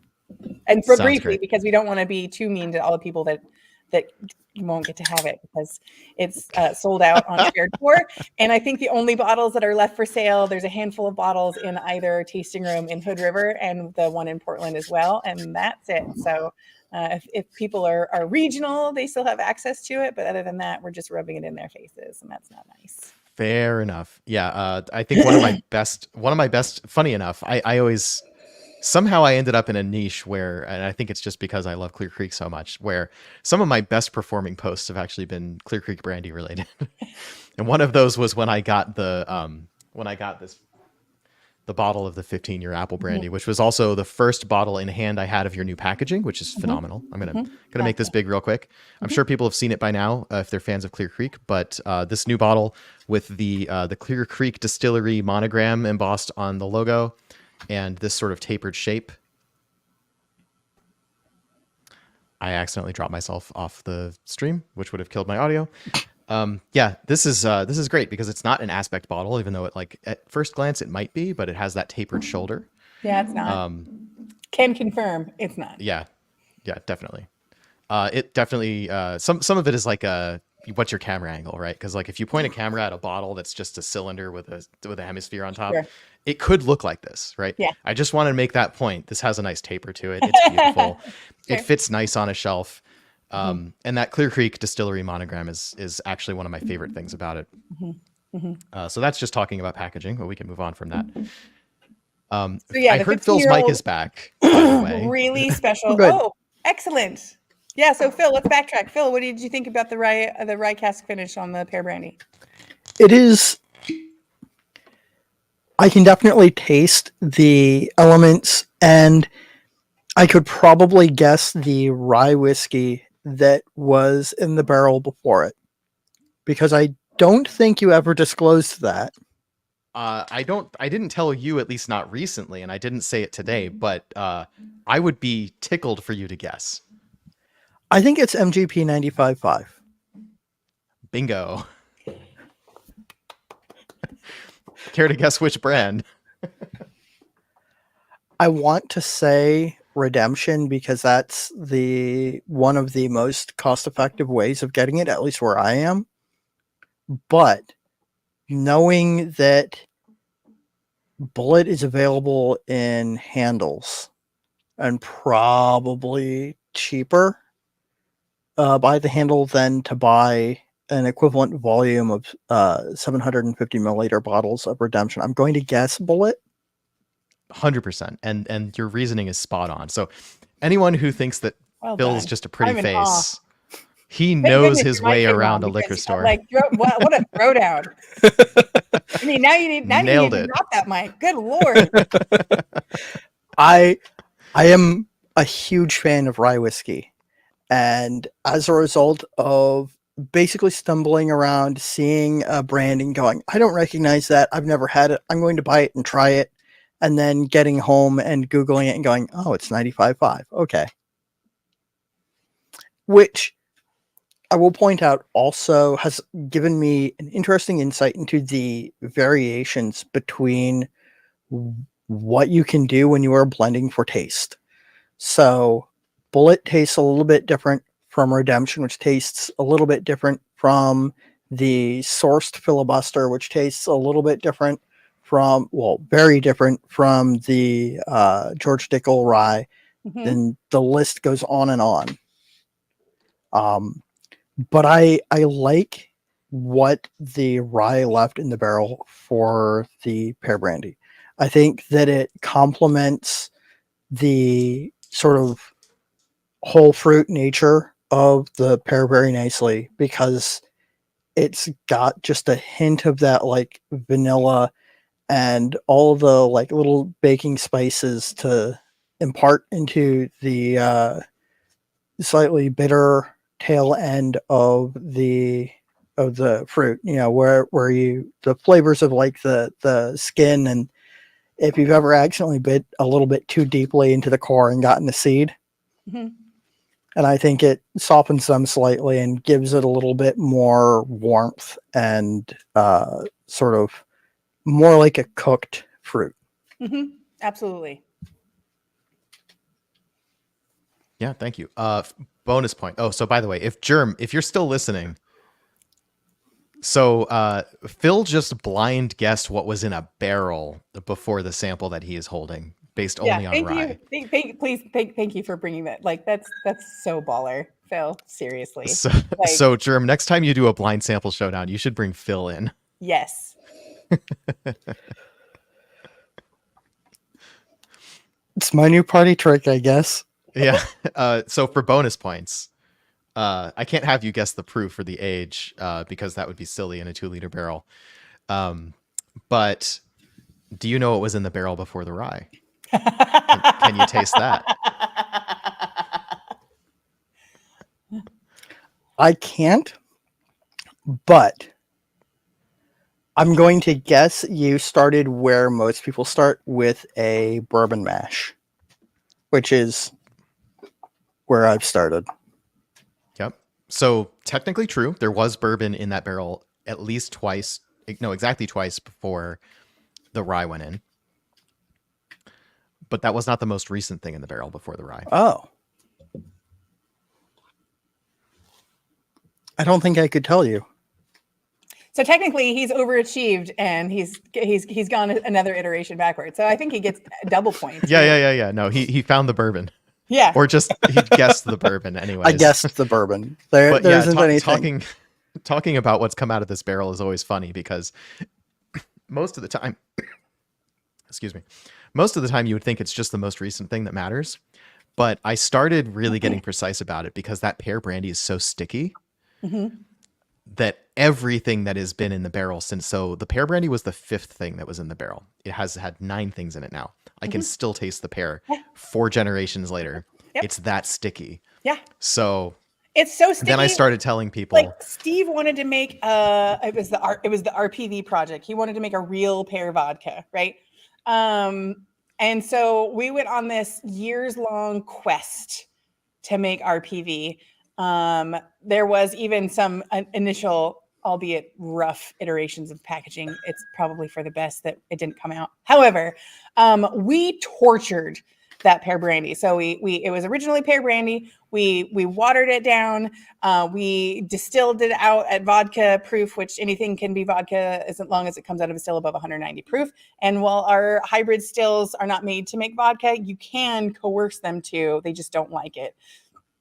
and they're not great at it, but they can technically do it. So we distilled it at vodka strength. It just still tasted like pear brandy. We did it again. We carbon filtered it. We reverse osmosis filtered it. We had Wine Secrets come in with some of their fancy filters to try to just like, dear God, please remove some of the pear brandy flavor. And while the viscosity got increasingly thin over time, there was never really any noticeable reduction of the amount of pear flavor in that pear brandy. Now, several iterations down the road, pear vodka. And so we had to abandon the project because it just tasted like thinner pear brandy. And it's like, that's not what we were trying to do. So you can't like, I'm sure somebody's probably tried to make a real pear vodka, but if I was going to, as a vodka distiller and a brandy distiller, and apparently now also a master distiller, if I was going to do it, I would make it similarly to our Timberline vodka, where it's grain and apples, and I would do it with grain and pears, because it just doesn't take a whole lot of pears to make it overwhelmingly pear. I feel like that's a trend with fruits, because I've heard that there are other fruits that you just cannot get rid of the flavor of, even in equipment. Mm-hmm. And I find that interesting because, like, people joke about, the reek of peat staying in equipment forever. Mm-hmm. But I wouldn't think that most fruits would, because they don't have a super strong smell. Yeah, for the things that we make here, the pear is definitely the stickiest for sure. So anyway, so about this, a brief story about the 15-year apple. Like I said, only at this point in time, only available at either the tasting room here in Hood River or the tasting room that we have just opened up this last November in Portland, the Outpost, down on Broadway in downtown Portland. Super awesome, and one, because it's delicious, and two, the reason we have it in the first place is we essentially forgot about these 4 barrels. But the extra special thing about it was, before Joseph left to do bigger and better things than being the master distiller of Clear Creek, it was the only 4 barrels out of our 480 some odd barrels that we have here at this facility that was stuff that he had distilled from his first stint as a distiller for Clear Creek Distillery. So it's the only liquid in this building, or it was the only liquid in this building that I wasn't here to distill. But it was part of, the beginning of Joseph's career as a distiller, and starting with Clear Creek Distillery in 2005. So that was an incredibly special project to see that come to life for Joseph before he left us to go on to Minden Mills. But really beautiful stuff, aged 15 years in beautiful French oak casks. So it's just like baking spices on vanilla, on baking spices, on rich baked apple. We have a tradition where on the solstices, on summer and winter solstices, we knock off early, and the boss, which is now me, buys cigars for the team, and you get to have a snifter of anything you want out of the building, and we smoke them out in the parking lot like jackasses, and really enjoy celebrating, what the last 6 months was, and looking forward to the next 6 months as we change production with the seasons. But for a very long time, it was that apple brandy that we would all choose to go along with the cigar. It's great with a cigar. But yeah, those barrels were lost because we have a 2-year and an 8-year apple brandy aged 100% in French oak, and we'd be like, oh, we need to pull a blend of 8-year, and so we would pull up our Excel spreadsheet and sort that sheet for everything that was 8 years old, and usually we would just run out of 8-year apple brandy, and 1 year we didn't. There was 4 left, and then the next year rolls over and they're like, hey, we need some 8-year apple, and they sort, and those are now 9, and so they don't get sorted in the Excel spreadsheet, and then they just kind of marched along through time until they turned 12, and that's when we rediscovered them, when they were 12. And then it took us 3 years to convince Hood River Distillers that there might be some people out there that think this is as special as we do, and we sold all 4 as single barrels in about 6 weeks this fall. So really cool project. If you manage to get a hold of them, a bottle of them from either the tasting room, it's well worth the search. And then I won't tell you anymore, because in case you can't get a hold of a bottle, then I'm not being too mean. I think that was news to me that you sold all 4 of them in the Oh fall. yeah, no, it's gone. Capital Oh, G. I thought one got sold and the rest of them were still on the spaceship, Nope. the rocket ship to the moon. The rocket ship to the moon. No, all 4 gone. Wow. And so what we're tasting here is the hand of Joseph O'Sullivan from beginning to end, basically, Yes, is what you're saying. absolutely. And I also Absolutely. know that it was his favorite barrel. I did get to taste this in 2 subsequent years before it was released, because I Oh, while yeah, it no, may have been lost for a was while. a favorite barrel to pull from for special visitors and special guests to the distillery. So not only was it parking lot cigar worthy, but it was also special friends and guests worthy. As an example of how beautiful the category of brandy is, it's exceptional. So we can pour a pear brandy and then finish the tasting with a 12, 13, 14, 15-year-old apple brandy, and you get to see a lot of the experience and the exquisite aroma flavor that both of those versions have to offer. And for your average spirits consumer, that's a pretty big leap and a pretty big education, because, like I said, that most people think that brandy is like Hennessy, or brandy is sweet and the dust-covered bottle on grandma's back shelf. And it really has these beautiful, what we would now say, blue-collar agricultural roots. And fruit brandies really are the spirits of the people. And actually, a really great move into our next spirit, which would be the blue plum brandy. All the way through Bosnia and the Balkans and everything, a fairly regular comment is throughout history is the best place to build a house is next to a plum tree, because everybody throughout Eastern Europe, Western Asia, from the Balkans all the way down through Turkey and Southeast Asia, plums are prolific. They will grow anywhere, and if anybody has any experience with a plum tree, you can eat as many plums as you possibly can, and you can dry them, and you can can them, and you can turn them into pies, and the sidewalk in the backyard will still be covered in fruit even after all the birds have had their fill. Plum trees go absolutely bananas. So it makes so much sense that it is so popular as a farmer spirit, as a spirit of the people, and part of preserving every little bit of the harvest, every little bit of what Mother Nature has provided a subsistence farmer with. So for a couple quick blue plum stories, I think we're all used to things like Parmesan and cognac and all the other things that are tied specifically to the regions that make them, right? And that's awesome, because they're so important not only to the producers and the growers in that region, but also as to give those things that identity, that history, and that sense of place, right? So I'm all about that. With Slivovitz, with blue plum brandy, Svečkinvater, Kesh, whatever other name it had, put various Palinkas, because sometimes it's just referred to as Rakia or Palinka, depending on where you're talking about. Because everybody makes it, a rare time where several different cultures of people were approaching the EU, and they were like, hey, we want to get some origin borders drawn around this production area of this plum brandy that we're making, because it's really important to the rich history and culture of our area. And everybody came to them with that exact same story, because everybody shared the same story. And so the EU actually said, I'm sorry, this is everybody's spirit. This plum brandy is the spirit of this whole entire growing region. And so we can't, in good faith and good conscience, actually just gift protected rights to any one of you, because it's really important to all of you. So when you talk about the kind of blue collar and agricultural roots of all these brandies and stuff that we're making, no brandy so much as the blue really for recognition for being a spirit of the people.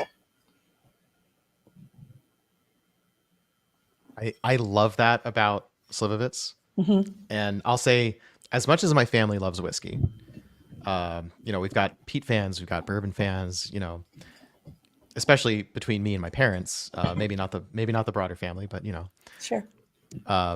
We are, at least half of my family is from the Balkans. And so Slivovitz is the thing that my family really gets excited about. Mm-hmm. Dad is always, this is like we've just had a nice dinner. Dad brings out the Slivovitz. You know, we like to talk about it. This is something that it definitely feels more common, right? Like, for one thing, I know about as much about Slivovitz as Dad does, and that Sure. makes it, you know, a much more even ground to have a conversation over, Mhm. because I'm not going to geek out about things he, you know, has never heard of. And we just get to talk about what's a better blue plum brandy. This is definitely one of the ones like on, you know, personal, you know, back when I had a Facebook, and so like personal social media pages, the most I would get like random people mentioning things to me about any of the products that we make would be the blue plum. And it would be people that are like, hey, you know, I don't get to go back and visit, you know, my European family as often as I would like, but please, you know, please keep making this blue plum brandy because I can buy it on this shelf in a store in, you know, in Alabama, in Tennessee, in New York or Idaho, and have the opportunity to have a glass that reminds me exactly like sitting in my grandmother's kitchen in the old country, and it's like I'm there, and I can have this sip with them in the holidays, and even though we're thousands of miles away, I might as well be in front of the fire with all of them. So it really is a very special product, and like I know it's intimidating for people to like approach a blue plum brandy, but here's the deal: I'm going to give everybody. I am the worst bartender. I will freely admit that I'm the worst bartender. I tell a lot of jokes about the fact that I'm not only the worst bartender, but also the laziest bartender. But there's a couple really great drinks that you can make with the blue plum that are dead simple, which is why I know about them.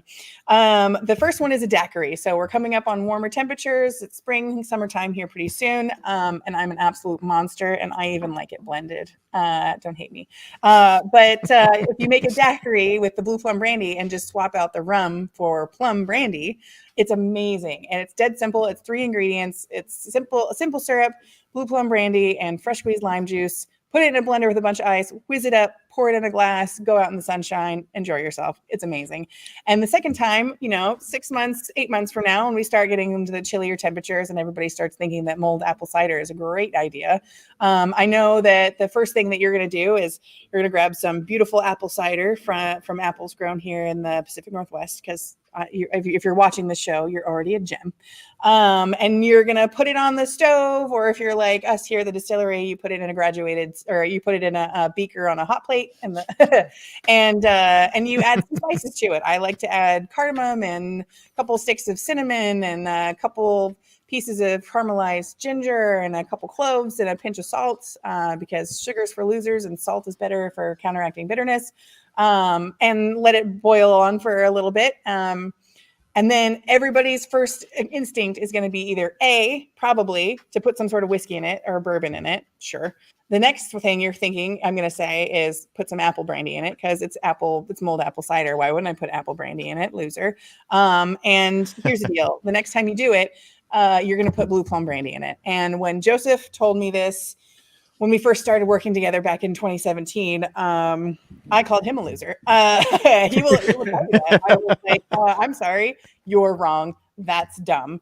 Because when you're young, you're super confident. And then when you're old, you know better. And so eventually it was wintertime again, and I set up the beaker, and I always, because of course I do keep mulling spices in a jar in my car in case there's a mulling emergency. So I made it up and I poured it in a glass and I handed it over to Joseph, and I said, all right, old man, do your worst, and let him doctor up my apple cider with blue plum brandy. And I have apologized profusely, and I apologize every time I make it, because he was absolutely right. It is amazing. I have never put anything else other than blue plum brandy in my mulled apple cider ever again. It's awesome.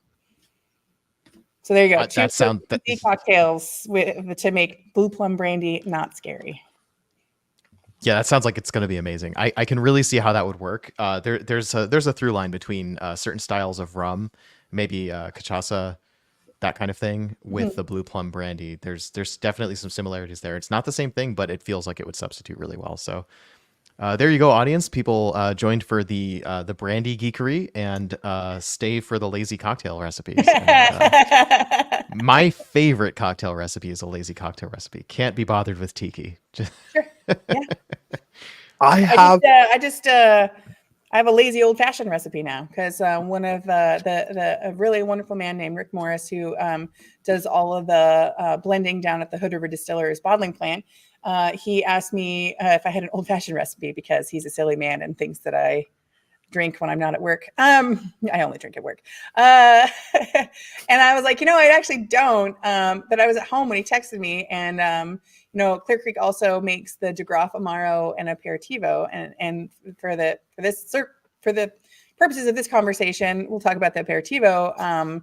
It's essentially what our version of this Aperitivo is essentially what Campari used to be back in the day. So it's made from all twigs and berries and herbs and spices and stuff, all natural, no extra Dayglow orange color added.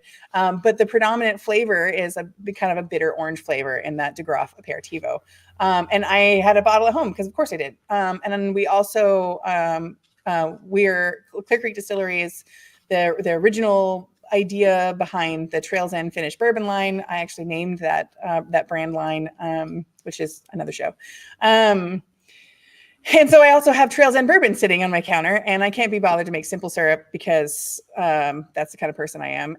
But you know what? I had pancake syrup in my cupboard. And so my lazy old fashioned is Trails End bourbon and a splash of Aperitivo with a little bit of Mrs. Butterworth's mixed in a glass with ice. And you know what? It absolutely slaps. No shame. It took me 2 seconds to come up with. It's all the flavors, none of the pain. There you go. You got a little buttery goodness thrown in there too. From the world's worst bartender. Yeah. My slightly different lazy old fashioned hack is I took a used bottle of maple syrup and I put an okay bourbon in it. And and that is sort of the base of my that's my bourbon, my sweetener, and a little bit of an extra flavoring agent as well. And so that rocks. Bitters, we're done. Yep. Twist of orange if I'm feeling fancy and I happen to have an orange around. Sure. I have a confession to make. I used to hang around with a mad scientist. So I don't do simple cocktails anymore because I got into the habit of, well, how can I make this fun? And so I stopped making cocktails. So when I am making a cocktail, it is something that is taking me effort because I've decided that I'm going to do something weird for mad science's sake. So usually when I'm drinking, it's just straight spirit. I mean, for the most part, me too. Yeah. Unless I'm in Seattle for Seattle Cocktail Week, and then I'm drinking a lot of Timberline vodka picklebacks. I can attest to that. So if you guys are ready, let's talk about what you guys have as labeled as American Pot Still Brandy, but as of the packaging redesign is now to be referred to its original name, which is Oregon Brandy. Let me grab that bottle. Yeah, before we do, I'm going to once again visit some comments that we've had come in. Yeah, absolutely. So Double J Double K says stuck in an airport wanted to stop and say cheers. I don't know if that's a friend of yours, Caitlin, but if so, I wanted to let you know. Double J Double K. Guy got nothing. Yeah. Cheers. Cool. Thanks for coming. Yeah. Cheers. Seriously, thanks for coming. Hopefully they listen later and they'll find out that we gave them that shout out. Good question from our flagship whiskey. How was the angel share on the French oak barrel for 15 years? Not that bad. So fun stuff about angel share. So the proof will either increase or decrease depending on the humidity where the barrels are stored. Because of vapor pressure and science and what have you. So in Portland, we were in downtown Portland, really close to the Willamette River, fairly humid. We were actually losing proof, which is interesting because I know of other rick houses that are actually in the Portland area and they're gaining, very slowly gaining, but gaining. So we were actually losing about a proof over a year and a half, 2 years there at the facility in Portland. And now that we're in Hood River, we're on the other side of the mountain range. And so we're in the rain shadow. It's a lot drier here. We're not, we're at like 400 feet of elevation. So it's not like we're terribly high. We're nowhere near the elevation that, places like Boulder and Stranahan's and stuff deal with. And we don't have an extreme climate either. So we take a pretty good initial hit of loss on our ullage from just barrel entry. But the angel share year over year is, between 3 and 5%. Because we've only been in this building for 6 years, I'm still collecting data on what this facility's ullage actually is. And we have 2 different barrel rooms. So I'm sitting in our main barrel room, and it's holding all of our Oregon oak barrels and our French oak barrels, because they are all dainty gentlemen, and they like to be in a little bit more humid environment. And they like slow temperature changes, not fast temperature changes. All of the Old Delicious is in the distilling room, because bourbon barrels are built on an industrial scale, and they are pretty bulletproof. And so they deal with the temperature fluctuations in the distilling room, where it's, pretty cool in the morning, but by the time you've been running 5 stills for 8.5 hours, it starts to warm up in there a little bit. And so the temperature changes for those barrels in there are a little bit more often and more extreme, and the Oregon oak and French oak don't particularly care for that. But we're gaining to the tune of about a proof every 16 months here. So we're actually gaining, and it's a little bit more in the distilling room. So we're actually gaining a little bit more. But overall, our French oak casks, they're wine casks. Or what would be considered wine cask. So they're a really an extra high quality French oak cask with a really fine grain, because the quality of the spirit you're going to get out of cask, it depends on the quality of the cask. So if you get cheap, poorly made casks, then your spirit's not going to perform the way that you want it to. So these are very expensive, very nice wine grade, fine grain French oak casks, but they're also 350-liter casks. So because of their size, you get less angel share over time, because there's more volume. So it's a whole surface area volume situation. So the extraction is a little bit slower because surface area, but you're also losing a little bit of angel share over time. So the smaller barrel, you would lose a little bit more versus the bigger barrel. So I think there was, the 350-liter barrel tilted on a rack holds about 91 wine gallons. And I think we got somewhere around 82 wine gallons out of them. So loss, but not like Texas or Stranahan's loss. Nice. Yeah, I think I saw me and Phil were both trying to do the math on 350 liters. Sorry. Yeah. 'Cause that's, It's 91 working Mm-hmm. gallons in a 350-liter barrel. Yep. So not quite twice the size of the standard 53-gallon ASB. Mm-hmm. But as long as we're back on the 15-year apple brandy, we moved on a bit, I think, before we had a chance to do tasting notes. Oh, yeah. So, Phil, do you have any tasting notes that you'd like to share on the 15-year apple brandy? So have you ever made caramel on a stove? No. I haven't, but I really want to. I haven't. No, because I've watched too many shows on Food Network, and I've seen how quickly it goes terribly wrong, and I just can't be bothered. Yeah. So the great thing about ignorance is you do things that you shouldn't do. Yes. No double boiler, just frying pan, Bless you. sugar, a little bit of maple syrup, going until it turns into caramel. Uh-huh. Turned out pretty well. I burnt it a little bit. Still tasted good. I get a lot of that in here. Mm-hmm. And if I had then taken that slightly burnt caramel, poured it over apples, which now, of course, makes me hungry, but lots of that, and cinnamon, cloves, and a weird buttery buttery bread note. Mm-hmm. I like it though. It's fantastic stuff. Yeah, I agree with a lot of that. There's a really nice baking spice to this. You get that old, almost lacquer-esque old wood note that you'd get in some older bourbons, maybe, or older grain whiskey, but not too intense. It's nicely balanced, and you get that dense, rich caramel apple. Mm-hmm. Even though I haven't made caramel on a stove. It's still really alive and bright. I know some people are turned off by the super old cognacs because of the I'm probably going to mispronounce this, so forgive me because I've only read it. I've never actually said it out loud, but the Rancio, that flavor of old in your super old cognacs. It doesn't have that. It's only 15. It still has that like some real brightness to it. As to quote our fall harvest intern, Kat, we had them here like summer through December, and they had the opportunity to try some cognac with us. And their comment was, "This tastes like a grandmother's purse."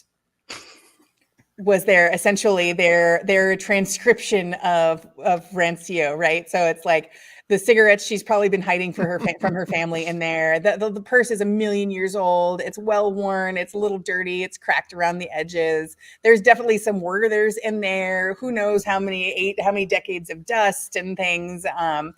Scraps of paper, like receipts long forgotten.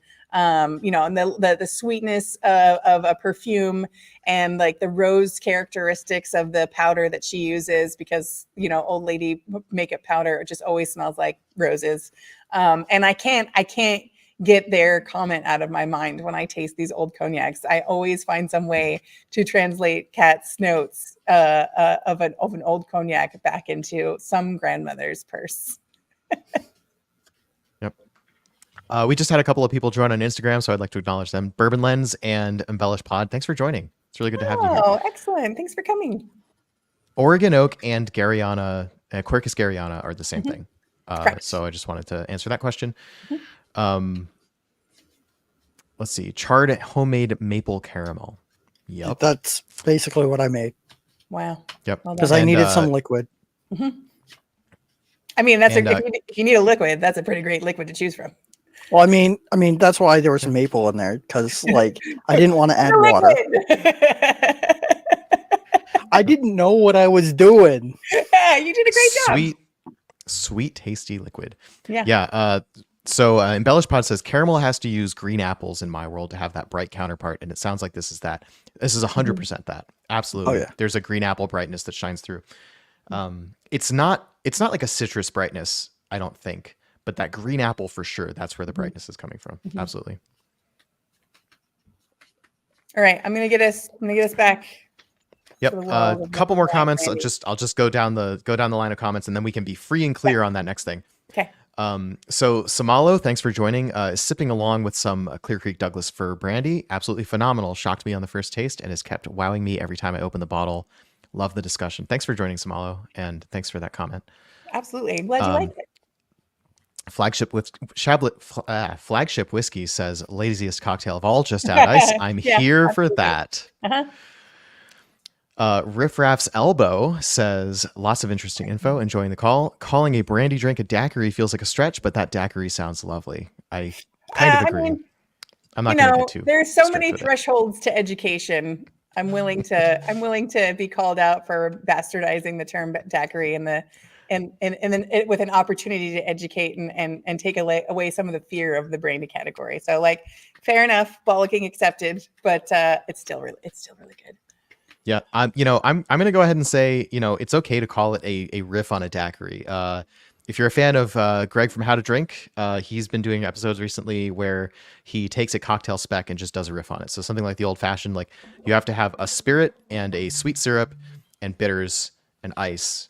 And you can play with that spec, and everything you make is fundamentally an old fashioned, even if it has another name. Or even if it's not the traditional ingredients. So some of them work out great. Some of them don't work out so great. But the best way you're going to find out is be a lazy bartender and do it yourself.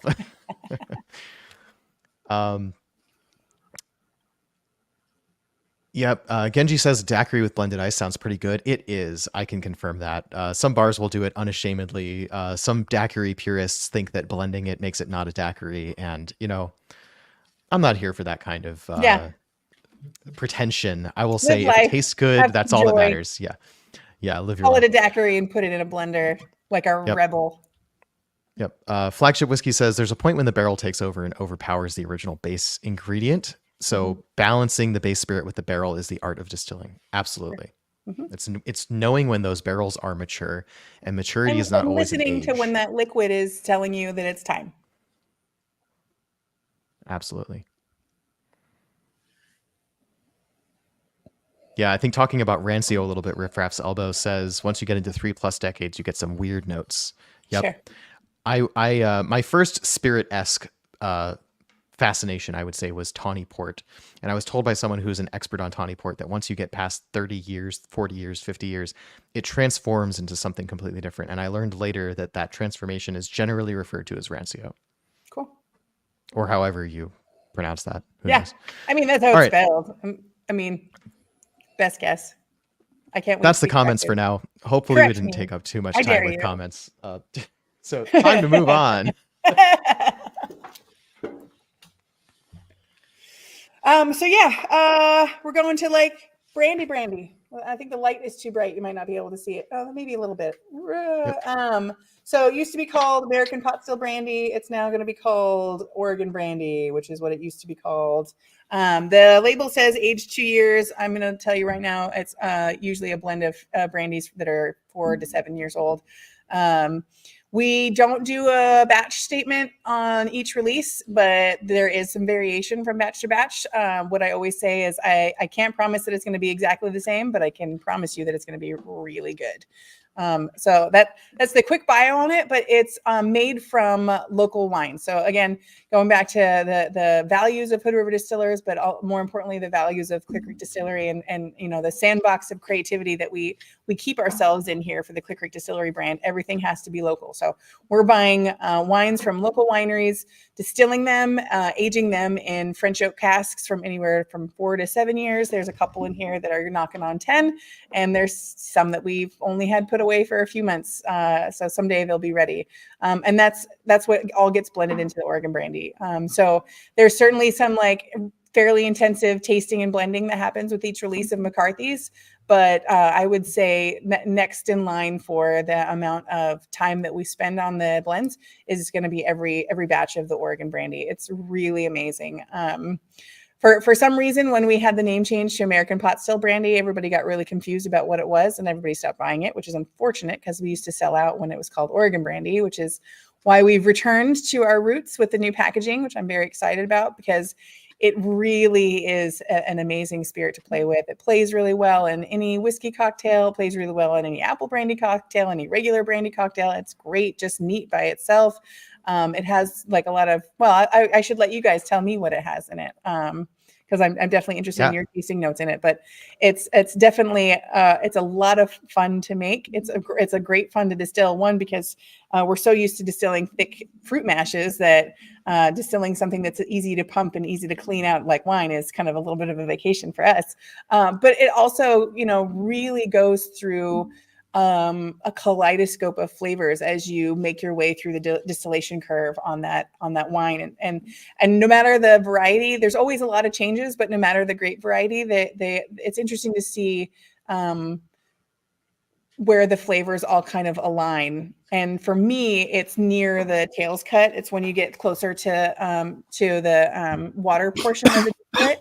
And there's always this it's kind of like a wet tobacco leaf and like oxidized grape leaf kind of flavor. The phenolics of the wine really, phenolics come through towards the end of the distillation anyways, but the phenolic expression in the wine, whether it's a white wine or a red wine, there's always this like stewed tobacco leaf, stewed grape leaf, like phenolic bomb that hits for only like 2 or 3 proof points right before tails.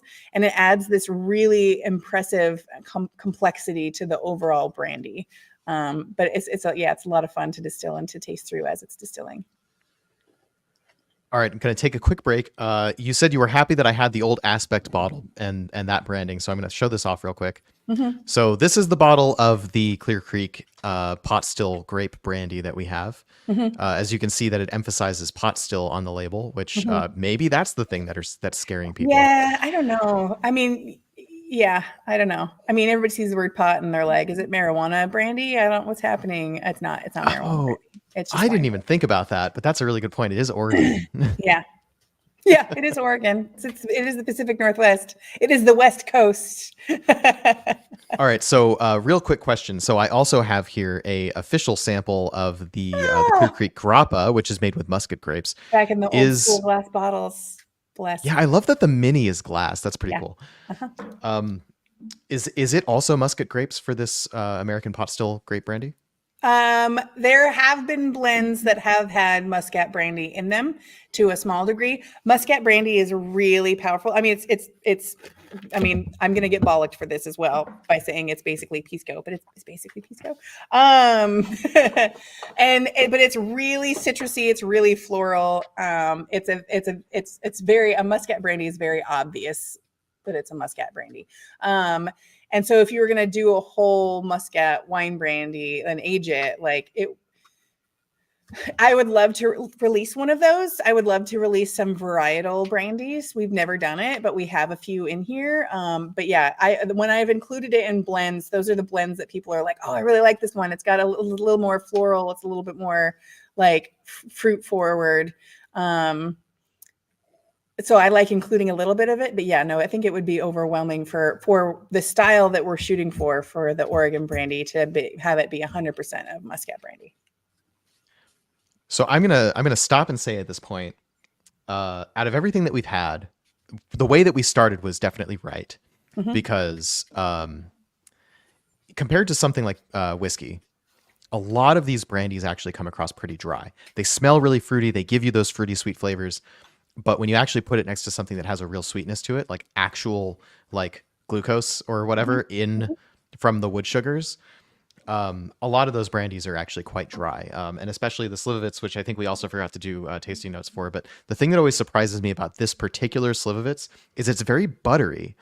And I usually think of buttery as being a French oak note. Oh yeah, obviously the Slivovitz is really great at playing into savory compositions as well as sweet ones. Like it's a real chameleon in the cocktail world because of that buttery quality. Like you can play into that buttery note and make something really deliciously savory, and then just as much as you can play into the sweet floral notes of the blue plum and make something that's like, you know, just sweet and floral.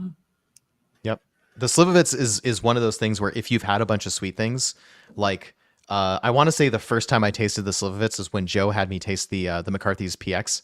Sure. Before it was quite ready to go out, which is quite sweet in an absolute sense. There's sugar in that for sure. I mean, not added sugar, but like the brand, the sherry residue and the wood grain, absolutely imparts the sweetness for sure.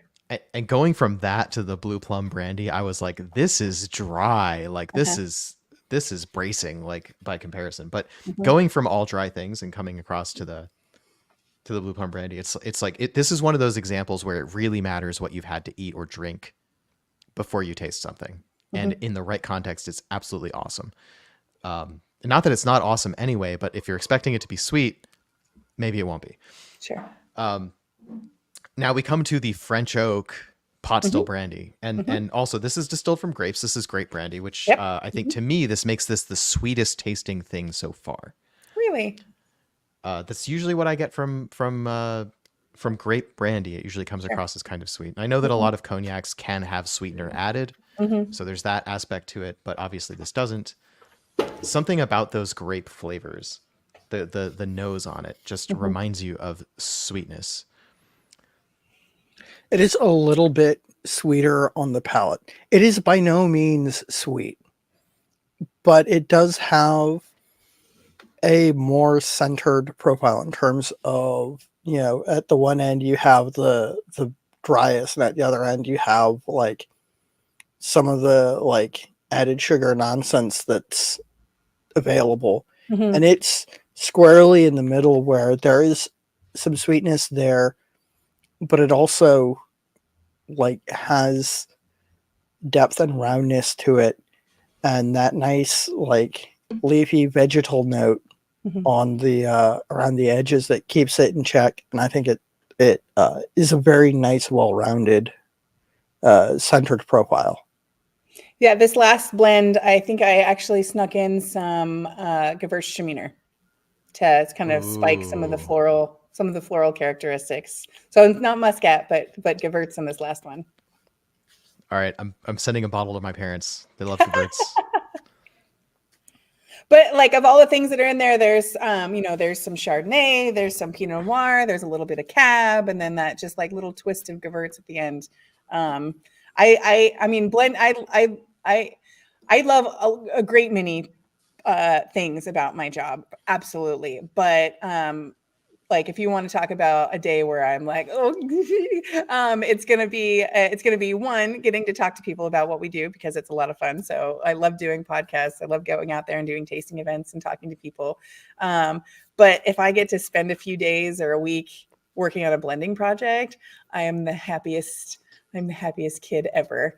And yeah, playing around. And this one is definitely the Oregon Brandy, because of its size, it's definitely the one that we are the most creative with as far as like the blends. We've never tied ourselves into making sure that we're like hyper consistent from batch to batch, which is a kind of a really fun space to play in. And also we never know where we're gonna buy wine from next. So there's kind of a continuous evolution of the varieties of wine that I have tucked away in these French oak barrels. Yeah, and something about this, every time I have it, it fascinates me. It just hits me different every time. This is a bit of a chameleon. It really depends on what I've had before. And so the lead up of pear brandy, plum brandy, apple brandy, grape pot still brandy, this is just doing something different for me than it usually does. It's always good. Mm-hmm. I mean, I almost feel bad saying it, except that it is a Clear Creek product, so I'm totally fine with it. This is one of my favorite Clear Creek products right here. Yeah, that's okay. That's okay to say that. Because there's so many good things. I know that, Joe's super enthusiastic about the apple brandy and the Slivovitz and the McCarthy's, obviously, and I'm super I mean, enthusiastic I about the am very McCarthy's. honest that I don't have a favorite.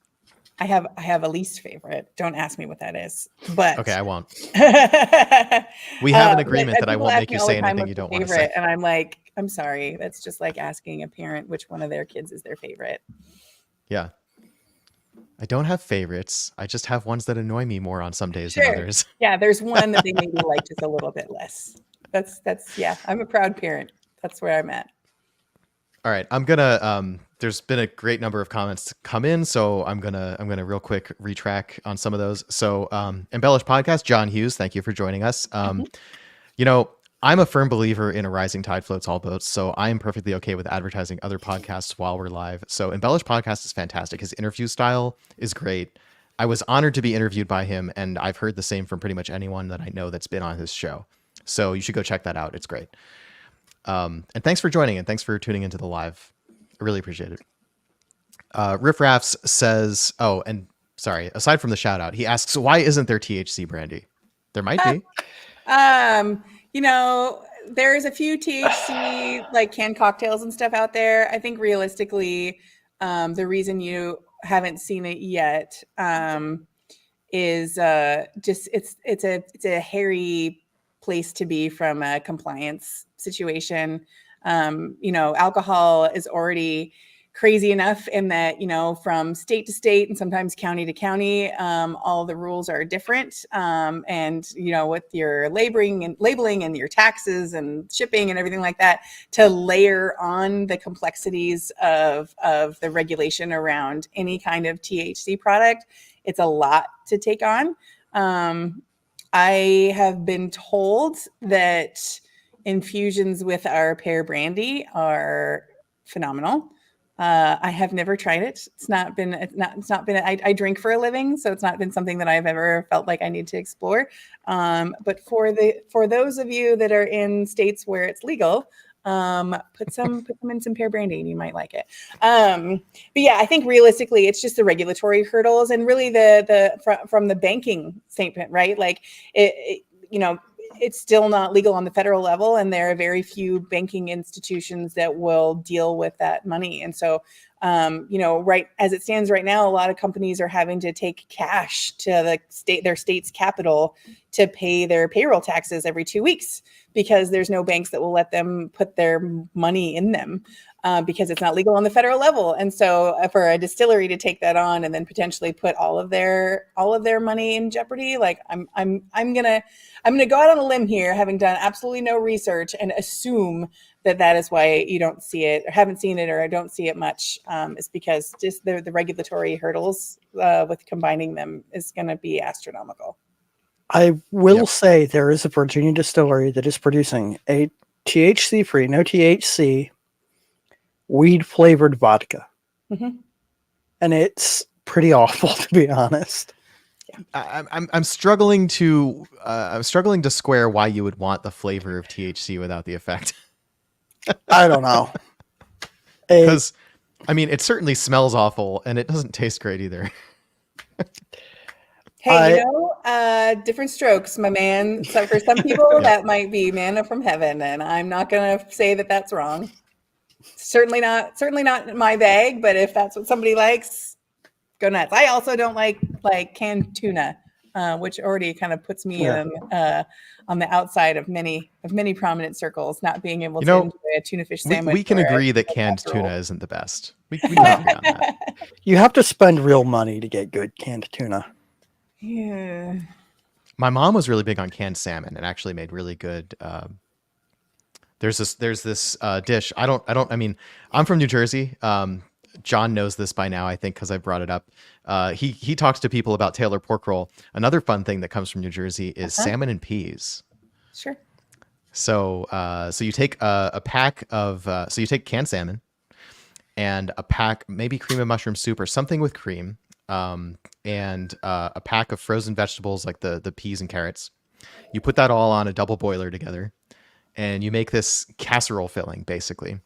And then you take that and you put it on toast, and you cover that in salt and pepper until you can't taste it. Yeah. Yeah. And that's dinner. Mm-hmm. And like that sounds disgusting to explain it that way, but it's actually really, really good, and you should try it. Hey, I grew up, I don't know if my mom is watching or not, but we've joked about this before. God bless a solid 1950s casserole that starts with a couple cans of cream of something, Campbell's soup. One of the ones that is a family favorite, a Bartlemay family favorite, it's called hamburger casserole. It has none of the ingredients that you're expecting me to say when I say hamburger casserole. It's got rice and canned bean sprouts, water chestnuts, chopped celery, chopped onion, and a couple cans of cream of mushroom soup and a can of cream of celery soup. It makes no sense. In fact, it makes so little sense as a dish if you haven't grown up with it that Mom, when we first moved in here to this facility, my mom made a really big one and brought it here to the distillery for Joseph and I to eat on for lunches for leftovers because she's amazing. And she knows it's one of my favorite things. And Joseph was like, this is weird, but it's good, but it's weird. I can't figure out what this food is, but my mouth is telling me that I like it, but like there's no box I can ascribe around this dish. His wife, Janet, bless her, is like, I'm sorry. Like, I get that I think it maybe tastes good, but it makes so little sense as a food that I just can't eat it. And like, boy, you want to talk about a really awesome, gritty 1950s clipped out of a Better Homes and Gardens casserole. My family's hamburger casserole is the epitome of that definition. So my grandmother, who is currently 99, turning 100 in September, Oh, excellent. Happy birthday. makes stuff like that all the time. Uh-huh.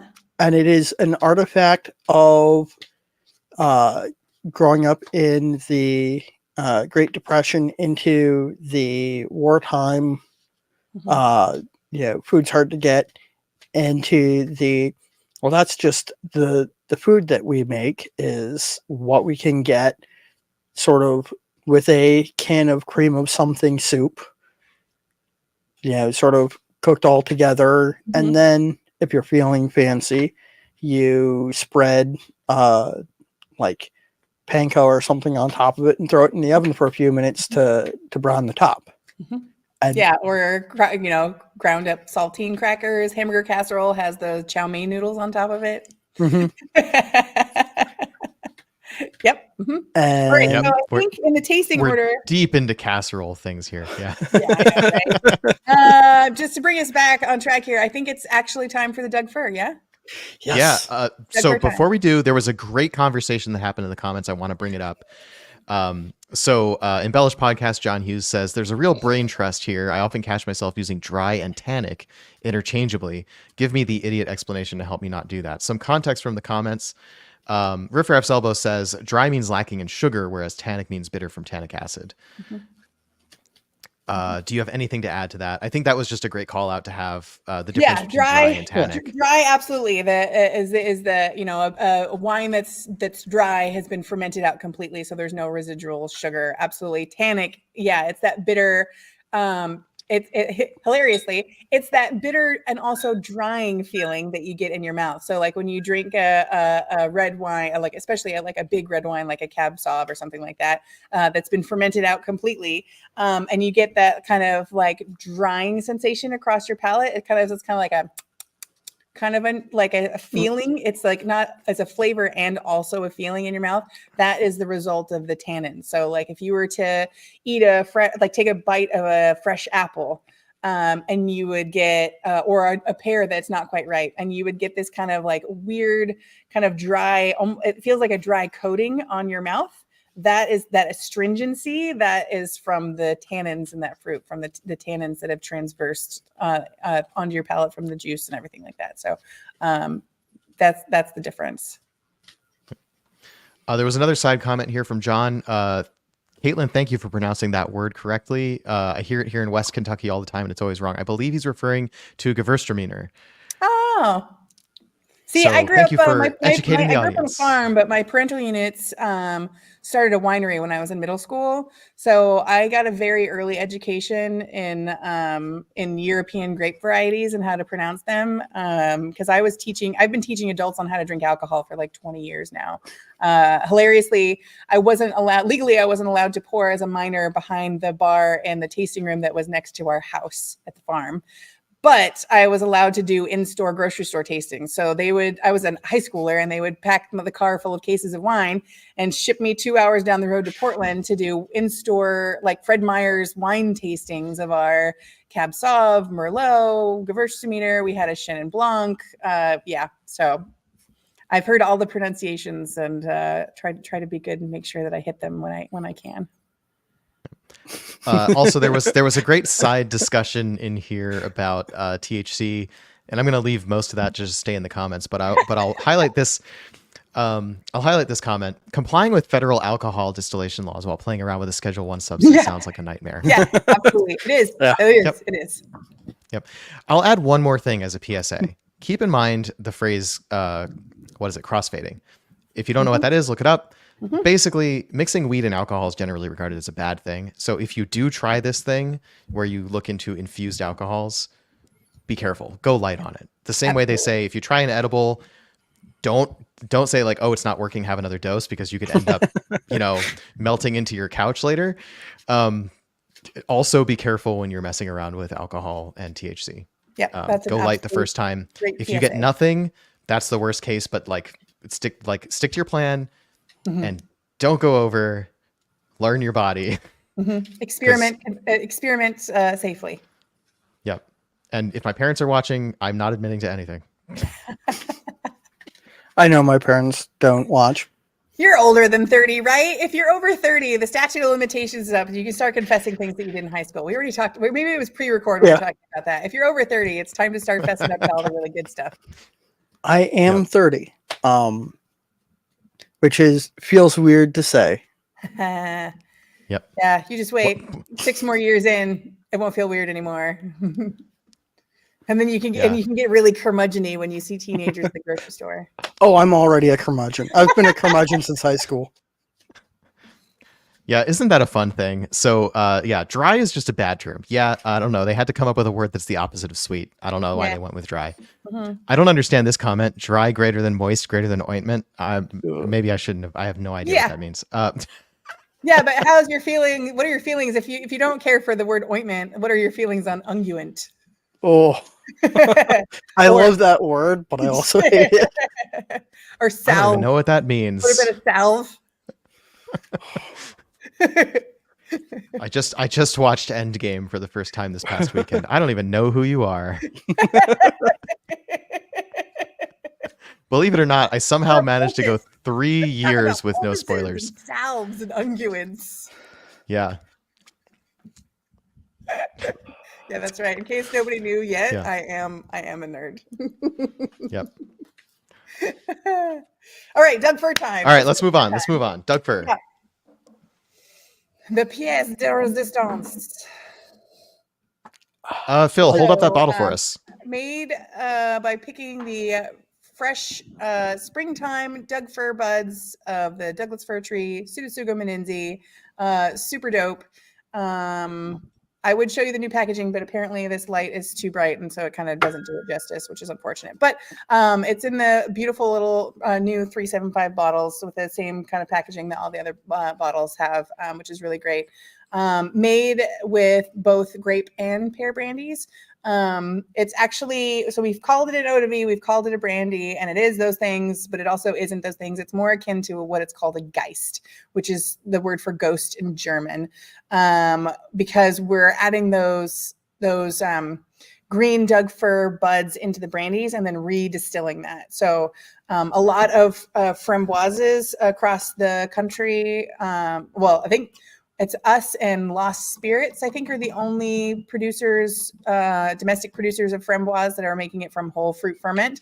But the vast majority of framboise producers in Europe are making it as a Geist, which is they're taking a neutral brandy, soaking those raspberries in it, and then redistilling that whole mess to make their raspberry brandy. So it's not made from the fermentation of the thing, but it's in the base spirit is brandy. It's been steeped and then redistilled. So the Doug fir is more aptly named a Geist. But when you talk about educational thresholds for Americans and brandies, the last thing that we want to do is like add another hurdle of education to explaining why they should like what's in their glass.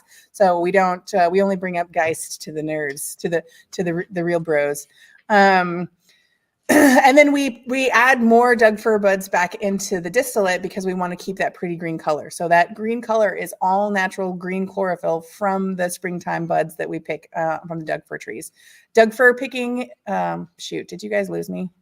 No, nope. You're there. You moved. You both were so still. I thought we froze. Sorry, I was focusing. Yeah, you both stopped and froze like completely. And I was like, oh no, I'm talking to an empty room. So you said nerd and I engaged. Yeah. We're locked in. Yeah. So Doug fir picking is, I've talked about how much I really enjoy digging into a blending project. Doug fir days are the absolute best days here at the distillery. We go out, we work with the Hood River Forest Service. We pay them a foraging fee, and they're like, go pick over there, weirdos. But we're only picking the growth. We're not picking the growth from any trees that are shorter than 10 feet tall. And because we're, it turns out lazy bartenders are also really lazy foragers, I guess, when at least we are. We pretty much stick to the paths up there through the section of forest that they have set out for us. Which means that we're kind of just really doing them a solid because we're picking all of the growth every year that would be good, like infringing on those paths. So they haven't had to trim the trees in a really long time because we've picked it all. At least we've picked it all from everything that we can reach to about here, just above our heads, because we can't, they don't want us to bring ladders, but we also don't want to bring ladders. But it's kind of like picking popped popcorn off of the ends of tree branches.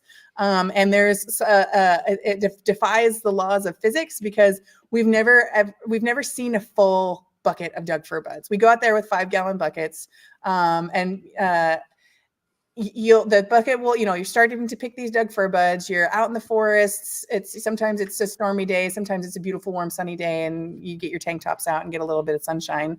And there's always a picnic lunch, which is amazing. But you're picking and picking and picking, and your bucket gets heavy, and then it gets about 2/3 full, and then it gets heavier, and then it gets heavier, and you look down and it's still about 2/3 full, and then another hour goes by, and it's just about time to take a break for lunch, and it's still only 2/3 full, but it's heavy as hell. They start to compact in on themselves, and like it's impossible to get a bucket more than 2/3 full of Doug fir buds. And also, I don't know if it's because it's probably the first serious sunshine that any of us have gotten when we go to pick Doug fir buds. And so we're tired munchkins by the time we make it back to the distillery, or if it's just another trick of the physics of Douglas fir buds. But we always play the, guess the weight game on the amount of buds when we bring them back to the distillery, and hilariously overestimate what we actually picked every time. Like Joseph and I, we've been doing this for literal decades, and we're still hilariously bad at guessing the weight just on the buds. Like if you were to pick up this thing, guess how much weight it is. I guarantee you that Joseph and I could probably get within 2 or 3 pounds or something like that. But like order of magnitude wrong on buds. It's hysterical. So now it's your guys' turn. Tasting notes. What do you got for me? It's like getting I- smacked in the face with a fresh fur board. I got two he's by been four. saying. By the way, if anyone's in the Whiskey Lodge, Phil has been saying that for 3 years. I love this stuff. Like Yeah, it sounds awful, but I really love this stuff. It's Yeah, really, it's really awesome. It's really good. It's definitely when you talk about the, for anybody that's listening that's ever tagged, that works for a bar that's ever tagged us in a cocktail on Instagram. I am actually running the Instagram account for Clear Creek Trails and McCarthy's. And rules is written, I'm not allowed to reshare posts from bars because then it's me showing favoritism. So I'm not allowed to reshare them. If I were, I wouldn't ever have to worry about producing any content because we are very fortunate that we get tagged in cocktails a lot. But if I was to assign a percentage of the ingredients that we get tagged in on Instagram, I would say like 60% of the cocktails are Douglas fir cocktails. It's a super interesting ingredient. You can, use it on something as a riff on chartreuse, which has been really kind of fun to see with the chartreuse era that we're in right now, and that they're making what they make, and that's what they make. Bless them. I love that the monks are the first distillers to set boundaries. totally not for commercial reasons. Sure. Hey, you know what? They have to. They're monks. They gotta save some time to do some monking. They can't just. Yeah, they got it. Yeah, they got to do their monkeying around. Yeah, they got monkery to do. I'm really sorry. You said monking, and what popped into my head was Adrian Monk from the TV show. Also monking. But yeah, it's really it works really well to add a depth of character to a gin cocktail. It's super good on its own, just with a little bit of soda water for a low ABV and really bright and fresh cocktail. For as crazy as it sounds, it is actually an incredibly versatile spirit, and we sell a lot of it. Yep. So allow me to just be a geek about something completely different for a moment. Please go for it. What this reminds me of is rosin for a bow. Okay. So I'm a classical music, nerd. I play violin and viola. Mm-hmm. And one of the things you have to do in order to make that horsehair stick to your strings and make any sound is you have to put tree sap on it, basically, which they call rosin. They sell in these cakes. And there's a particular brand of rosin that is not too cheap and not too expensive that this exactly reminds me of on the nose. And that's just awesome. It's my favorite rosin to use. It's called Jade. Jade rosin. It's a little round cake of, I think it's dyed green. I don't really know why they would do that, but most rosin is either gold or amber colored, and this one is green. And it's just the perfect balance of, I'm sure I've completely lost the audience at this point, but the effect that it has on the sound of the music is that it's the perfect balance of bright and warm. It's not too warm.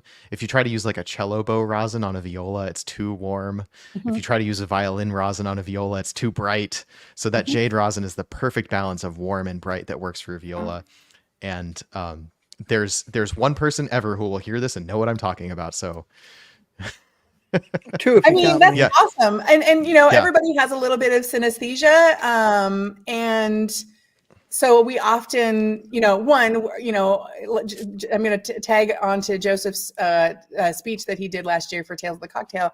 Our limbic system is tied to our sense of smell and taste, right? And so we build memories on the experiences that we have with smell and taste. So that's why you can smell something and be recalled back to a time previously, which is amazing. And so it's, to taste something and hear a sound or to see a color, that totally makes sense. And so when you're talking about how you experience sound and what that rosin does, it's the same synesthesia. It's the same way that we're interpreting what our senses are telling our brain. I missed all those comments, so I have no idea why you guys are giggling. Oh yeah, no, sorry, I was just flashing stuff up, but I'll read them now for the sake of the people who are audio only.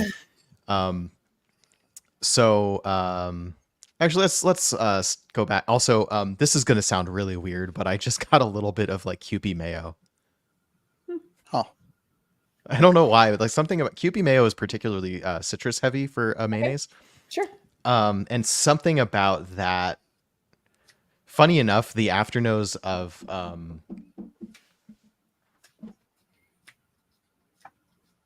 dead air, Wilderton Bittersweet Aperitivo. The afternose of this does somehow exactly the same thing. It's Kewpie mayo. It's just a weird.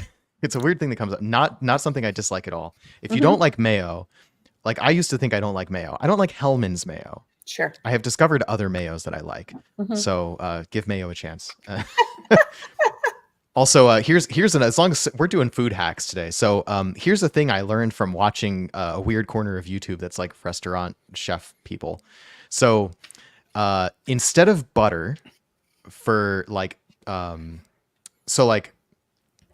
bread on a pan.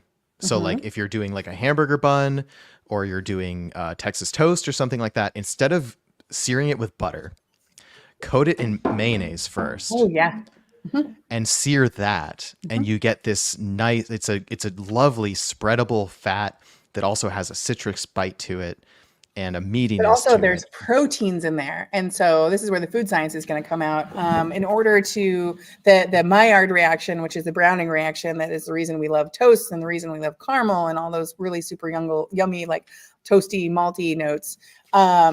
That there's two pathways to do it, an acidic pathway and a basic pathway, but you need a sugar and you need a protein in order for that to happen, and then also heat. It's catalyzed by heat. But with mayonnaise, you get a little bit of protein along with those fats, so you get a deeper brown than you would. I mean, you'll get a little bit with butter because there's still some like milk proteins and milk, and milk sugars that are in butter. But yeah, no, mayonnaise is a great hack for toasting up like a grilled cheese sandwich. Yeah. Yep. So basically, right, like if you want to cook like a chef at home, you use mayonnaise instead of butter, and you use shallots instead of onions. Yep. So. And you use more salt and more butter than you feel comfortable using. Yep. One of our great, I won't say drunk food. My wife doesn't drink, so like it's not a thing for her, but like one of our great like late night comfort food things is to do basically a Texas toast seared with mayonnaise on the stove and a sweetened egg scramble. So like you make your scrambled egg mix with milk and you add a little bit of sugar to it and you mix that up. And so now you've got your grilled toast that's been like lightly fried in mayonnaise, and you've got your eggs, your fluffy egg whites, not egg whites, your fluffy eggs with sugar in them that you put on top of that, and then you put pork floss, which is a thing that you can buy at like a Chinese grocery or an Asian grocery store, where it's like it sounds kind of gross, but really what it is just like dried shredded pork, and you put that on top, and maybe you sprinkle with sugar, maybe you don't. But either way, that whole mixture of fats and carbs and sugars and proteins and everything is just the perfect. Your stomach is upset and you want to have a late night snack. Perfect. Yep. Great comfort food. Mine is a fusion quesadilla, which is like whatever protein I happen to have in the fridge. And then I brush one side of the tortilla with gochujang and then put the cheese on top of it. It's really good. I am super basic. Give me French toast and I am happy. Yeah, that's fair. Absolutely. Although here's my rub with French toast. Well, we're really diverting and getting off the tracks here with our Brandy conversation. Here's my rub. This is my hot take on French toast. They need to have fancy French toast on the like dinner menu, because as much as I have drooled so many times over the ridiculous French toasts that are on a breakfast menu, right? With all of the things and the fruits and the syrups and the sugars and all this stuff. But generally speaking, if I'm eating breakfast out, like it is before a thing is being done, right? I'm going from the breakfast thing to do another thing. And unfortunately for me, I'm an old woman now, and I can't run on pure sugar anymore. And so I know if I'm going to have any kind of value for or productivity in that day, I need to choose something that's a little bit better for me that has some protein, right? So I usually go on like an omelet or a scramble or something like that, because I know I'm going to run better on that. But I really want to have the bullshit French toast with all of the stuff. But there's so many of those places you can't get the bullshit French toast for like dinner, where you can totally mistreat yourself and then go to bed with a stomach ache and be fine. So yeah, bring in a world where experiment with your mayonnaises. I also say put your bullshit French toasts on the dinner menu. Absolutely. I have to do some justice to the comments here. Go ahead, Phil. I have to go with the most basic French toast though. Like even when I'm like it's kind of late, like all the extra stuff is just more work. And like, cool, I'm just going to open this like thing of like canned peaches and just eat them out of the can next to my French toast. Yep, simplicity. Excellent. All right, Doug, what are we getting? Am I getting murdered in the comments? No, absolutely. Everyone's piling on. Like what I'm amazed by is that people came for the brandy and they stayed for the food hacks. I love it. I'm full of them. So, yep. Genji says I like all kinds of mayo. Kewpie mayo is my favorite. Completely agree. I mean, Kewpie mayo turned me around on mayo, right? I've come around on all flavors of mayo now, but Kewpie's still my favorite. Yeah, Riff Raff's Elbow says I can see Kewpie mayo on an evergreen infused product. It's got some heavier waxes and stuff like that. Yeah, I guess that adds more to the explanation. Embellish Pod says mayo grilled cheese. I saw it on Twitter a year ago and scoffed, then quietly made a grilled cheese under the cover of darkness. Oh yeah, the first time you make a mayo grilled cheese, it is absolutely a shame grilled cheese that you make after like midnight. You're like, what am I doing? I'm adding fat to something that's already purely fat. Yep. Riff Raff's Elbow agrees. Mayo is a great frying oil. Embellish Pot says, still prefer a unsalted Irish butter or ghee.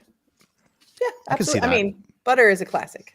Yeah. Yeah. I mean, it's like, I wouldn't go mayo all the time, but I'm never disappointed when I go mayo. You know what I mean? And as far as shallots go, it takes a lot longer to dice shallots versus a red onion, but and there's so many of them to get equivalent like flavor. Yes, but shallot is just it's I wouldn't say shallot replaces red onion. I actually think shallot replaces like a yellow onion.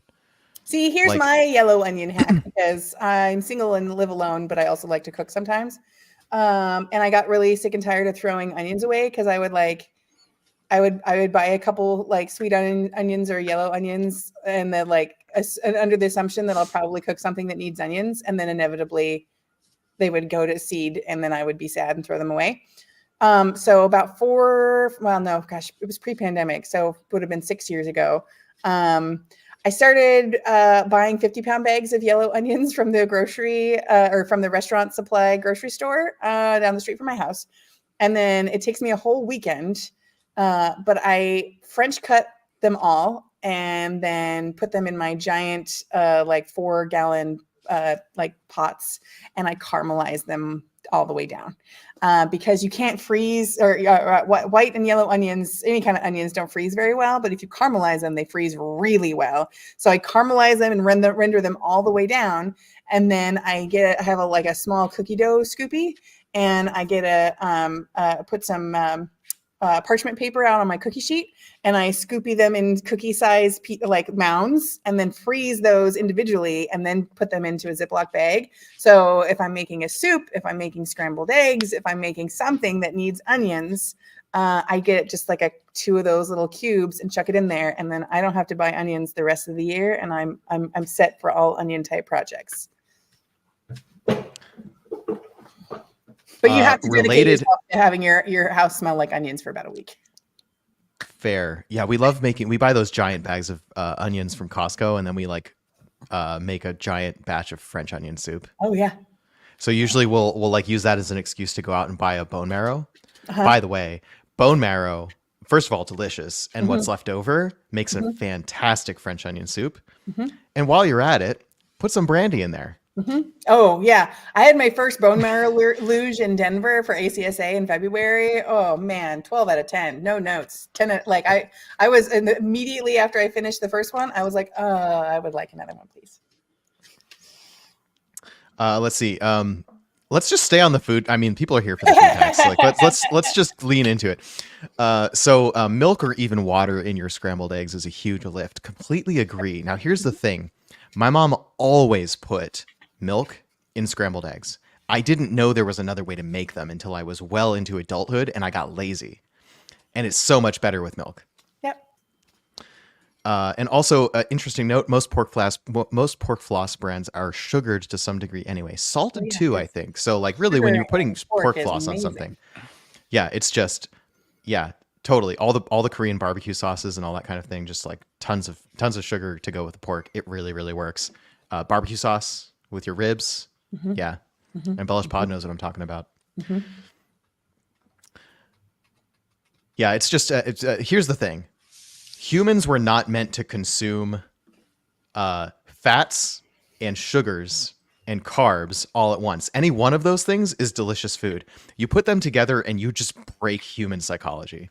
Yeah. This is why so many snacks are addictive. So if you're ever wondering why you're addicted to your potato chips. I'm going to be a nerd for a second. Permission to be a nerd.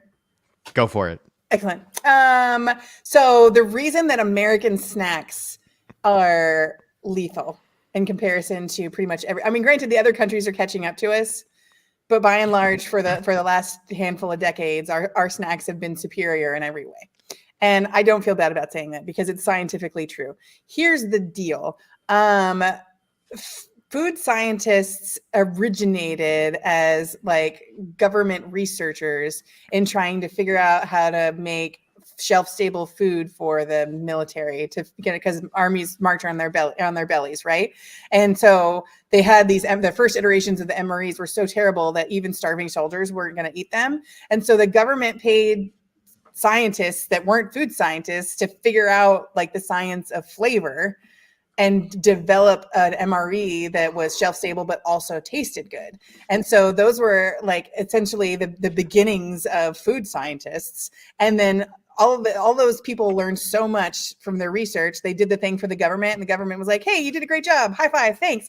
And then they all went to places like Kraft and places like General Mills, and they used all of the things that they learned about how to trick the human brain into thinking that something is good, something that is delicious, something tastes good, which is like government-funded human experimentation, paint in very broad and comedic strokes.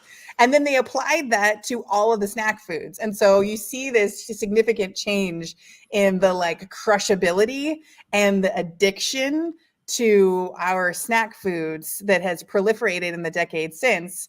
But it essentially all started as government research into figuring out what makes something taste good, what combination of salt, of fat, of sugar can convince a human that this is worth like smashing a lot of into your face. So like it's actually like chemical warfare. Like we don't have a chance to win. Like if we go into any 7-Eleven or a Plaid pantry, like you're gonna get owned by the snack world. It is inevitable. Yeah. And everybody else in the other country was just like making snacks, and they had like fruit leather and cool chips and whatever. And they're like, why? And they enjoyed them, and they weren't like, why are the Americans so weird about their chips? And then they have our chips, and they're like, whoa, man, these aren't chips. Yeah, yeah. But do we have ketchup flavored potato chips? I don't understand why that's not an American thing. But like Lay's has so many. Had them at one point. Lay's has so many flavors of just the most bizarre, awesome things you could think of in other countries.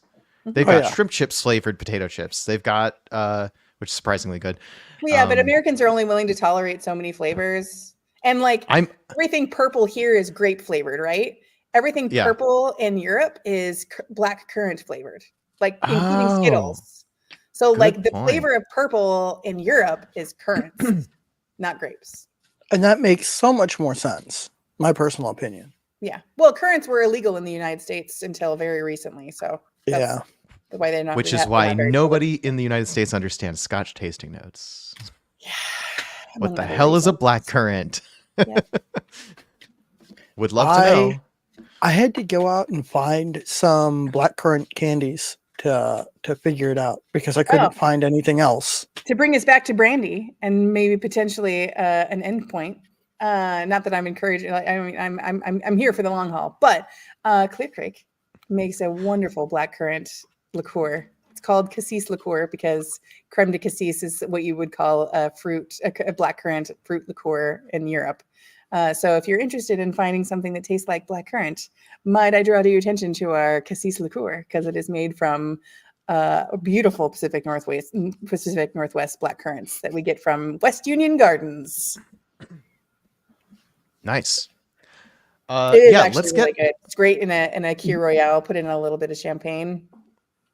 I'm gonna have to try it with yours. I tried a Key Royale once, and it was too dry for me. So I'm gonna have to try it again. I don't know. Maybe I should try it with like a sparkling Moscato instead of the whatever dry sparkling wine I had. Sure. But it's supposed to be champagne. It's supposed to be blackcurrant liqueur and champagne tends to be dry. So, yeah. Anyway, yeah. On the note of an ending point, we do have one more thing in the wings that we haven't gotten to, and this is the Still Strength Pear Brandy. Yes, an excellent and a great place to end the night. But there's actually questions that come out of this, which I'll just tease that and I'll ask them in a minute. Sure. By the way, while we're pouring things, just a reminder, you can buy Old Delicious on the Hood River Distillers website, and they deliver to 39 U.S. states. So soon, hopefully, we're going to be adding some more of the liqueurs and the Douglas fir. So just keep an eye on our website. We're adding new SKUs every day. And I'm not going to say why, but I can recommend getting familiar with the Hood River Distillers online purchasing system, and maybe don't order just yet. Hey, they can order a couple times. Okay, no, you have to order a couple of times, and you have to order right now because they need to sell some stuff. Yes, buy some Old Delicious, give it the love that it deserves. Yes, and some pear brandy too, because it's good for you. It's good medicine. If it's good enough for Fraser, it's good enough for you.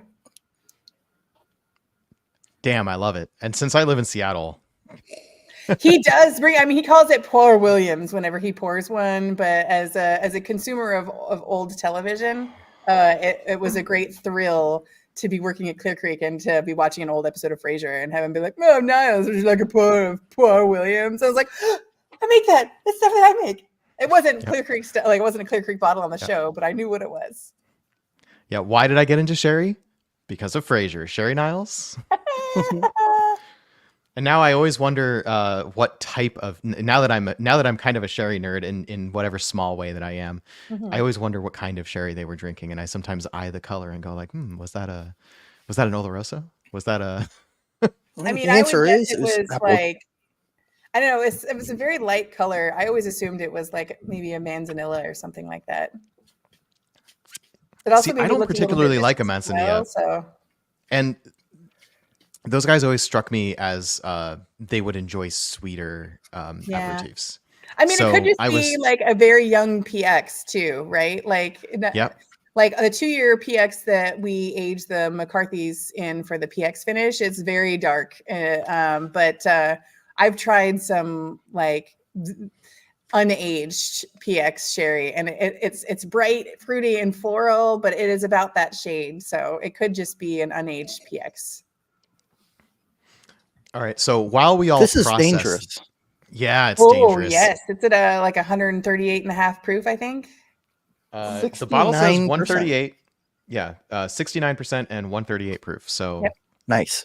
What I love about nice. It's 138 proof. Yeah. What does that mean? 69%. Nice. It's the funny number. So while we're digesting this, so to speak, let's go back to there were some bangers dropped in about food hacks. So I'm gonna go back and read some of these comments while we're noodling on the tasting notes for this pear brandy. So spoiler, it is the same pear brandy, but it's different, and we'll come back to that. So I stopped right before this comment, and I shouldn't have, because like, bro, you're killing me right now. Heavy whipping cream in the scrambled eggs. Use a fork to get more air. You can get a silky cheesecake texture. That's the mark of a real professional. I'm literally gonna do this tonight. I can't even. Thank you. French. Okay, so I have an anecdote here. French toast with a good bread is incredible. Completely agree. So we got there's this app Too Good to Go, Mhm. which basically is like, it lets bakeries like give their day old bread and their day old pastries and like stuff that isn't selling for whatever reason for like a discount price. So we signed up for one of these at a bakery, and you get like a grab bag of random stuff. So we got like a good pastry. We got like a croissant that was filled with ham and cheese, which was really good. And they gave us like a whole loaf of sourdough bread, right? Unfortunately, it was day old bread, so it was a little bit stale. And I had a few pieces of that with cheese, but I was like, you know what, this is going to be really good for? This is French toast bread right here. This is amazing French toast bread right here. So the next day, I soaked that in the milky. I put sugar in it because that's what you do. You want to make a really good French toast. Put your sugar in your milk, get that dissolved. Maybe heat up the milk first. It's up to you, but keep in mind you don't want the eggs to break. So like, don't heat it up too much. So milk, sugar, whip that up. Add the I mean, eggs a real in. professional, if you're going to be heating it up, you might as well just make a custard and then dip your French toast in custard. Oh my god! This is breaking me right now. Which, This by the I way, didn't for just a quick sidebar, if you are gluten intolerant and you want to make a gravy that is gluten free, without the best way to do a gravy that's gluten free instead of using like cornstarch to tighten it up, you just make a custard. I have a friend that's gluten intolerant, and she brings her own gluten-free biscuits when I make biscuits and gravy.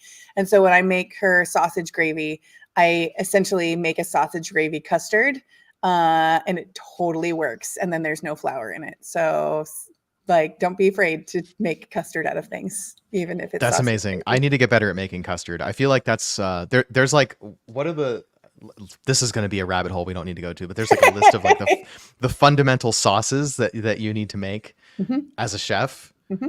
And being able to make a custard is one of those skills I do not have, and I should get better. Sounds at. like it's going to be a custard weekend for Doug. I think it's a custard weekend for me. Yeah. All right. Yeah. French toast with good bread is incredible. Yes. Embellish Pod is here for the French toast conversation. I hope you didn't leave because we're still having it. If you do it right, it's an overnight process, and the end result is diabetes. Yep. Yeah.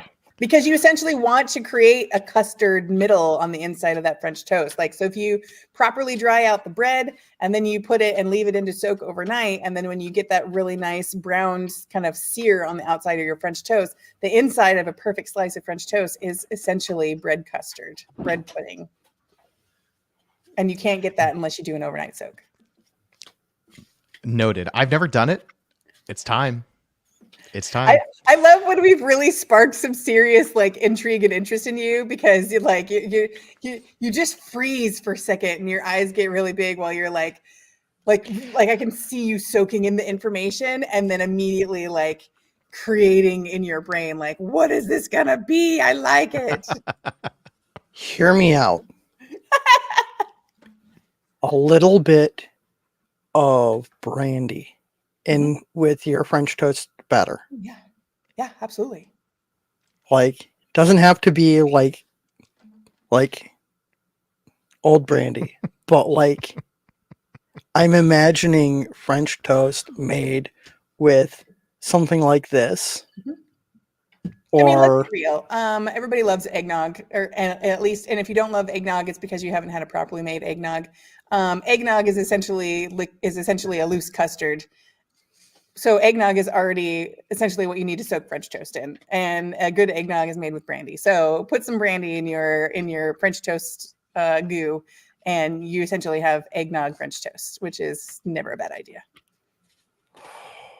Let's not pay too much attention to that description of eggnog goo or French toast goo or whatever that was.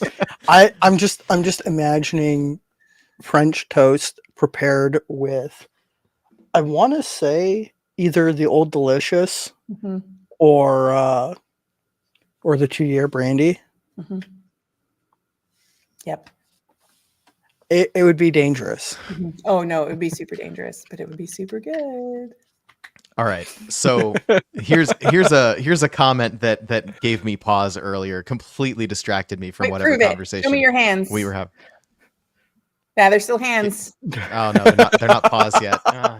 You called me out. Speaking of call outs, yeah, Endgame was 2019. That was 5 years ago. Thank you for correcting me, and that is just a scary figure. Anyway, I still have not watched it.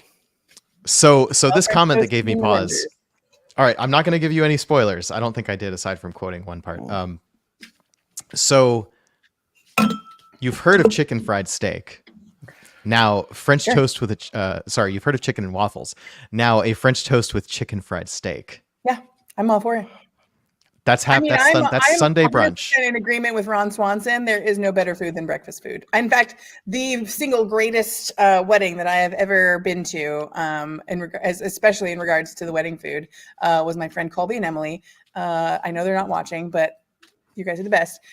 They had a breakfast food bar for the food at their wedding, and 10 out of 10. If I ever find some dumb sucker that wants to marry me, it's 100% going to be breakfast food at my wedding. It's genius. I used to make, honestly, breakfast food. What makes breakfast food different from other food, right? What is breakfast food? Breakfast food is easy to make. Mm-hmm. It's what you make when you first roll out of bed. Classically speaking, it's probably involves leftovers of some sort. It also involves what the chickens laid this morning. Mm-hmm. But it's also really hearty. It's rib sticking, good old fashioned hearty food. Absolutely. It's delicious. It's easy. It's hearty. It'll get you going. It'll fuel you for the day. Mm-hmm. Why shouldn't you eat breakfast food for every meal of the day if you want? Mm-hmm. So here I am to empower you. Go make breakfast food for dinner. French toast for dinner? Absolutely. French toast with a chicken fried steak? Why not?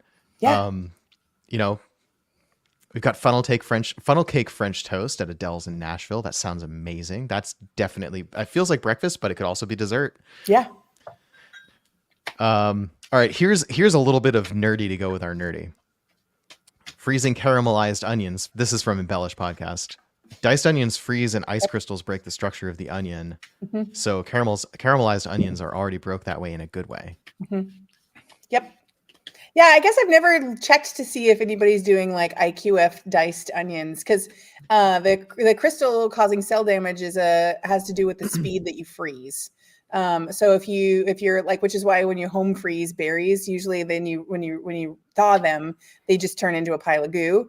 And it's because the temperatures of your home freezer are not low enough to freeze it fast enough. So the crystals have time to grow, and then they poke a bunch of holes in the cell walls of the berries.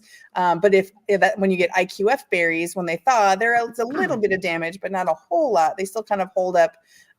They're fresh fruit adjacent, but it's because they freeze the water crystals so quickly that all the crystals are super small and you get very little cell lysing, and so they keep up their integrity. But you see IQF fruit all the time. I don't know if I've ever seen IQF diced onions. That would be rad. We got the nerd back from Bartlemay on that comment. Mm-hmm. So you're welcome. Yeah, I was a food scientist first. That's why we're having this conversation. You let loose that you're a food scientist, and we went from vodka to brandy to food science, and that's the episode that we're having now. All right. Riff Raff's Elbow says that I always call fat plus sugar plus carb, or actually fat plus protein plus carb, lemba spread. So that's yeah.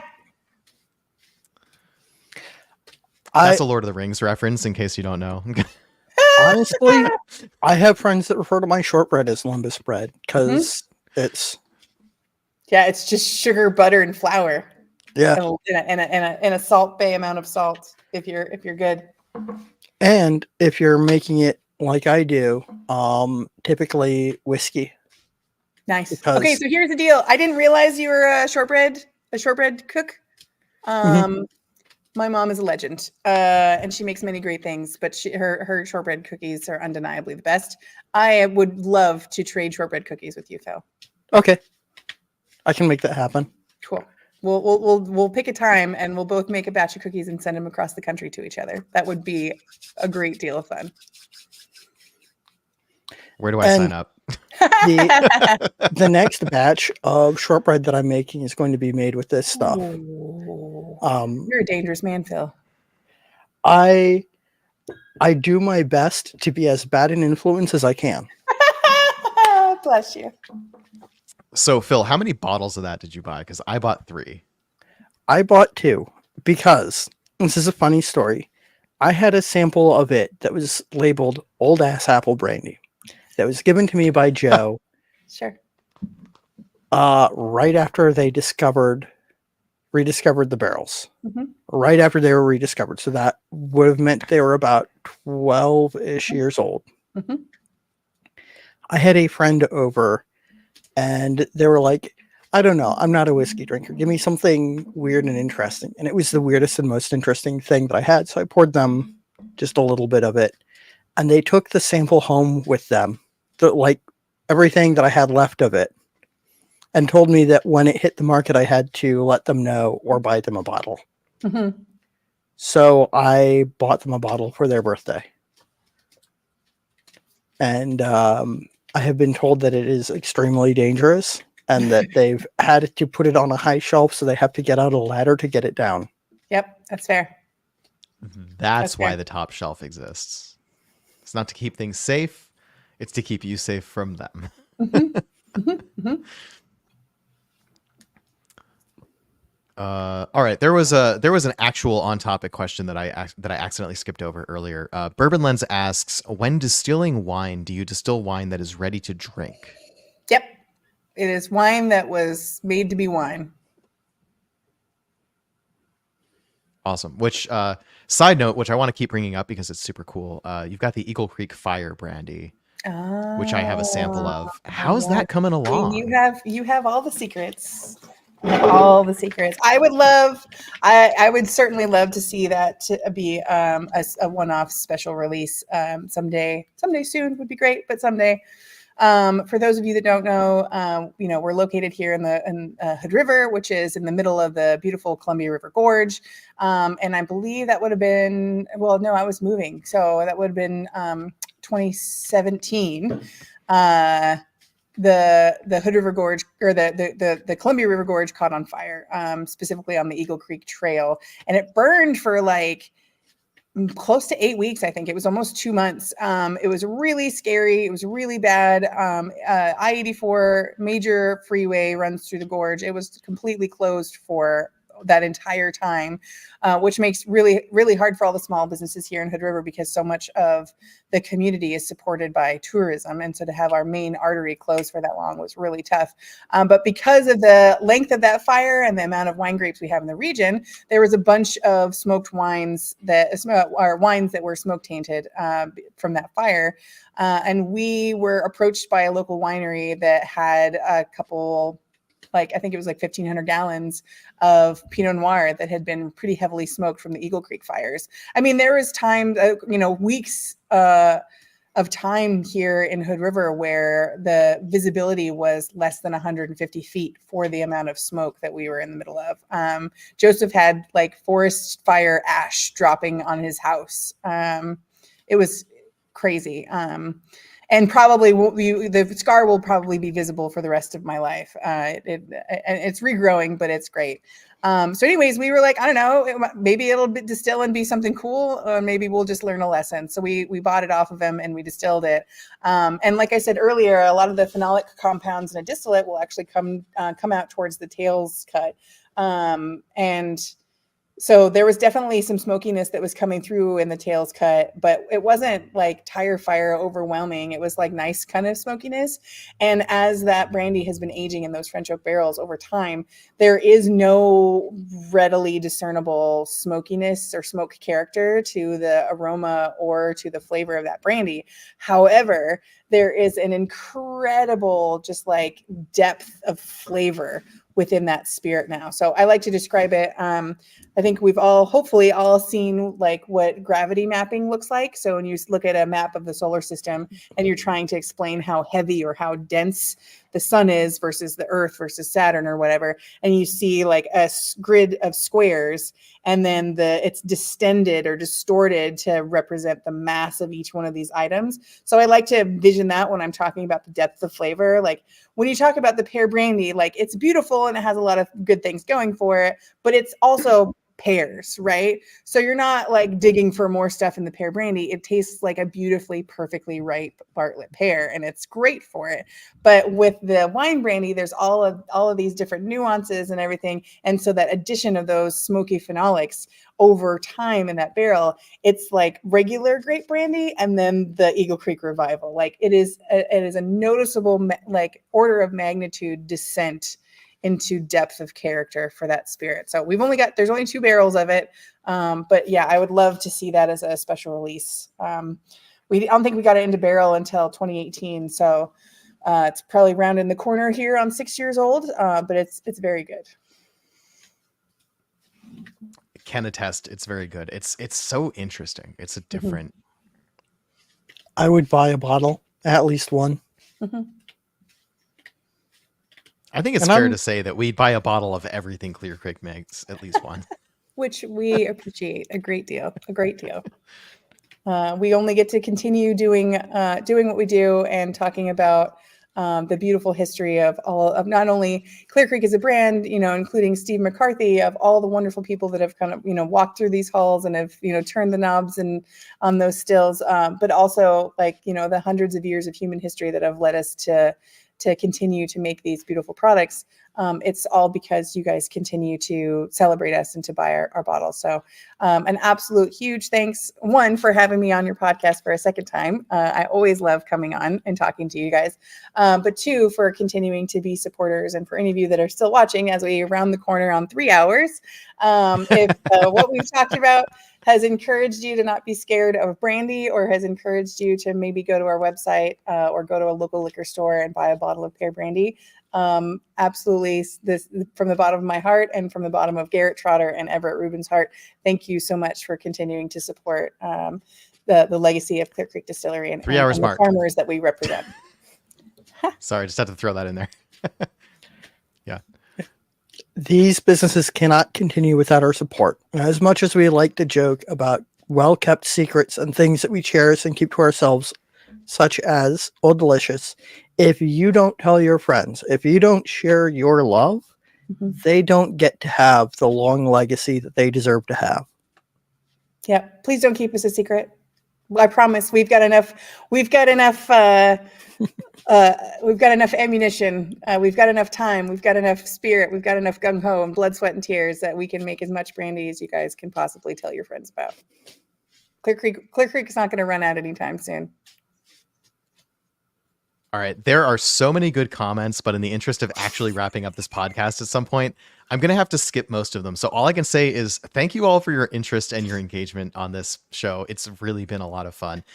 If you're listening, if you're watching and you haven't seen the chat, go look at the live chat, because there are some gems in there, some of which are not worthy of repeating audio wise, because it might get us demonetized. Not that we're monetized at all, but like if we ever were, we want to be careful. We might have crossed that boundary a couple of times today already. One that I want to highlight is this other gem about French toast. You can use condensed milk for your French toast. Oh yeah, condensed you guys milk. Are killing me. Absolutely, John. I hope I hope I don't get in trouble for mentioning this, but John, all of your comments on French toast, I was already excited to be on your podcast in June. But I hope we dig further into this whole French toast thing. I'm even more excited to be on your podcast now that we've gone really rogue and gotten into French toast hacks. Now that I know Bartlemay is going to be on your podcast, can I throw my hat in as a co-host? I know you do that from time to time, but I would have so much fun. I hope he doesn't get mad at me for saying that I'm going to be on there. I am looking forward to it. John, if you're not comfortable with that being up, just let me know. I'll edit it out of the VOD. That's always fine. Let's see. Oh yeah, and another thing is ACSA 2025, which John is going to be at, we hope. French excellent. Toast Cook-Off.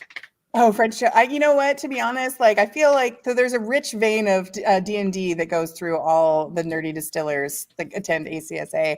I can only imagine at the joy that would likely be sparked at ACSA in a French toast like championship between all of us. Like I will drop that in. If Reed isn't listening anymore, I will drop that like in for a few key people of this Society of Spirits as well as ACSA, and like I would love to see that be a thing. Aprons and all. All right. One funny comment and then one serious comment. So John came for the chat, ended up with an analysis of what the Doctor's Crane's preferred drink was. Mm-hmm. And thank you for correctly pluralizing doctors. Yeah, gorgeous. Love it. We're all nerds here, and grammar is one of the things we get to nerd about. And Riff Raff's Elbow says, as a nerd, I'd love to see a boxed retail product with a wine alongside an unaged brandy from that same wine. Sure. And I'll tag on. Throw in the aged brandy too. Let's have a tripod. A trio. Let's do it. Let's get the whole lineup. It's less than we used to. We used to do a lot of business for local wineries for fortifying as well. So we will do custom distillations of their wine so that they can be making port with their with brandy from their own wine, which is a lot of fun. We usually keep a little bit of neutral unaged grape brandy on hand that doesn't go into barrels. Not only is it the base for our fruit liqueurs, but we also sell it 5 gallons or 55 gallons at a time to local wineries that are interested in making a port. So usually we sell a lot more of it when there's years where the grapes are crazy good, because then all of a sudden everybody's got a lot of really good wine and it's already fairly high ABV. And so adding a little bit of extra booze to tip it over the edge into a port, it's not that big of a deal. But yeah, that's definitely something that we do kind of on the side, but nobody's ever released them like side by side. Interestingly enough, we can sell and transfer bonded brandy to wineries under their bonded winery license, as long as they're adding it to the wine and it's a wine product. But if a winery was to use that brandy and make a brandy product out of it, or to sell the brandy, they would have to get a bonded distillery license. So there's also some kind of regulation hurdles between in order to make that work, which is probably why you don't see it a whole lot. Also, hey, as we rounded the 3-hour mark, Rich made it. Just got on and surprised we're still going. Well, sometimes we have a little bit too much fun. So thanks for joining, Rich. For those got a shout out from around, you get to see my impression of a Muppet. There you go. You said it. You mentioned in the beginning. If you're a real hero and you stuck around for 3 hours, you get the Bartlemay Muppet Show. You're welcome. We got a shout out for the Oxford comma. I have a relative who's a lawyer. I'm a diehard Oxford comma. I don't care that they changed the rule. I refuse. I categorically refuse to not use the Oxford comma. It's inappropriate. I completely agree. I have a friend who's a lawyer and a family member who's a lawyer. I asked the family member who's a lawyer what they felt of the Oxford comma, and they said they prefer not to have it. And I thought to myself, well, that's just like a lawyer to want the contract language to be unclear. Yeah, that's fair. Yeah, actually, yeah. Mm-hmm. And I mean that in the most loving way. Sure. All right, so let's wrap up on this still strength pear brandy, because we've gone off the rails for like an hour and a half now. Let's actually talk about Clear Creek brandy here. So still strength pear brandy. I still have one geeky question left in me. You mentioned earlier that you chill filter your 40 proof brandies. This 40%. Obviously is. Yep. Sorry. Yes, 40%. Very different from 40 proof. I apologize. 40% brandies are chill filtered. That makes sense. A 69% pear brandy, you would have no need to chill filter. Do you chill filter anyway to keep the consistency, or do you not chill filter because you don't have to? Nope. Awesome. Yep. Can't be bothered.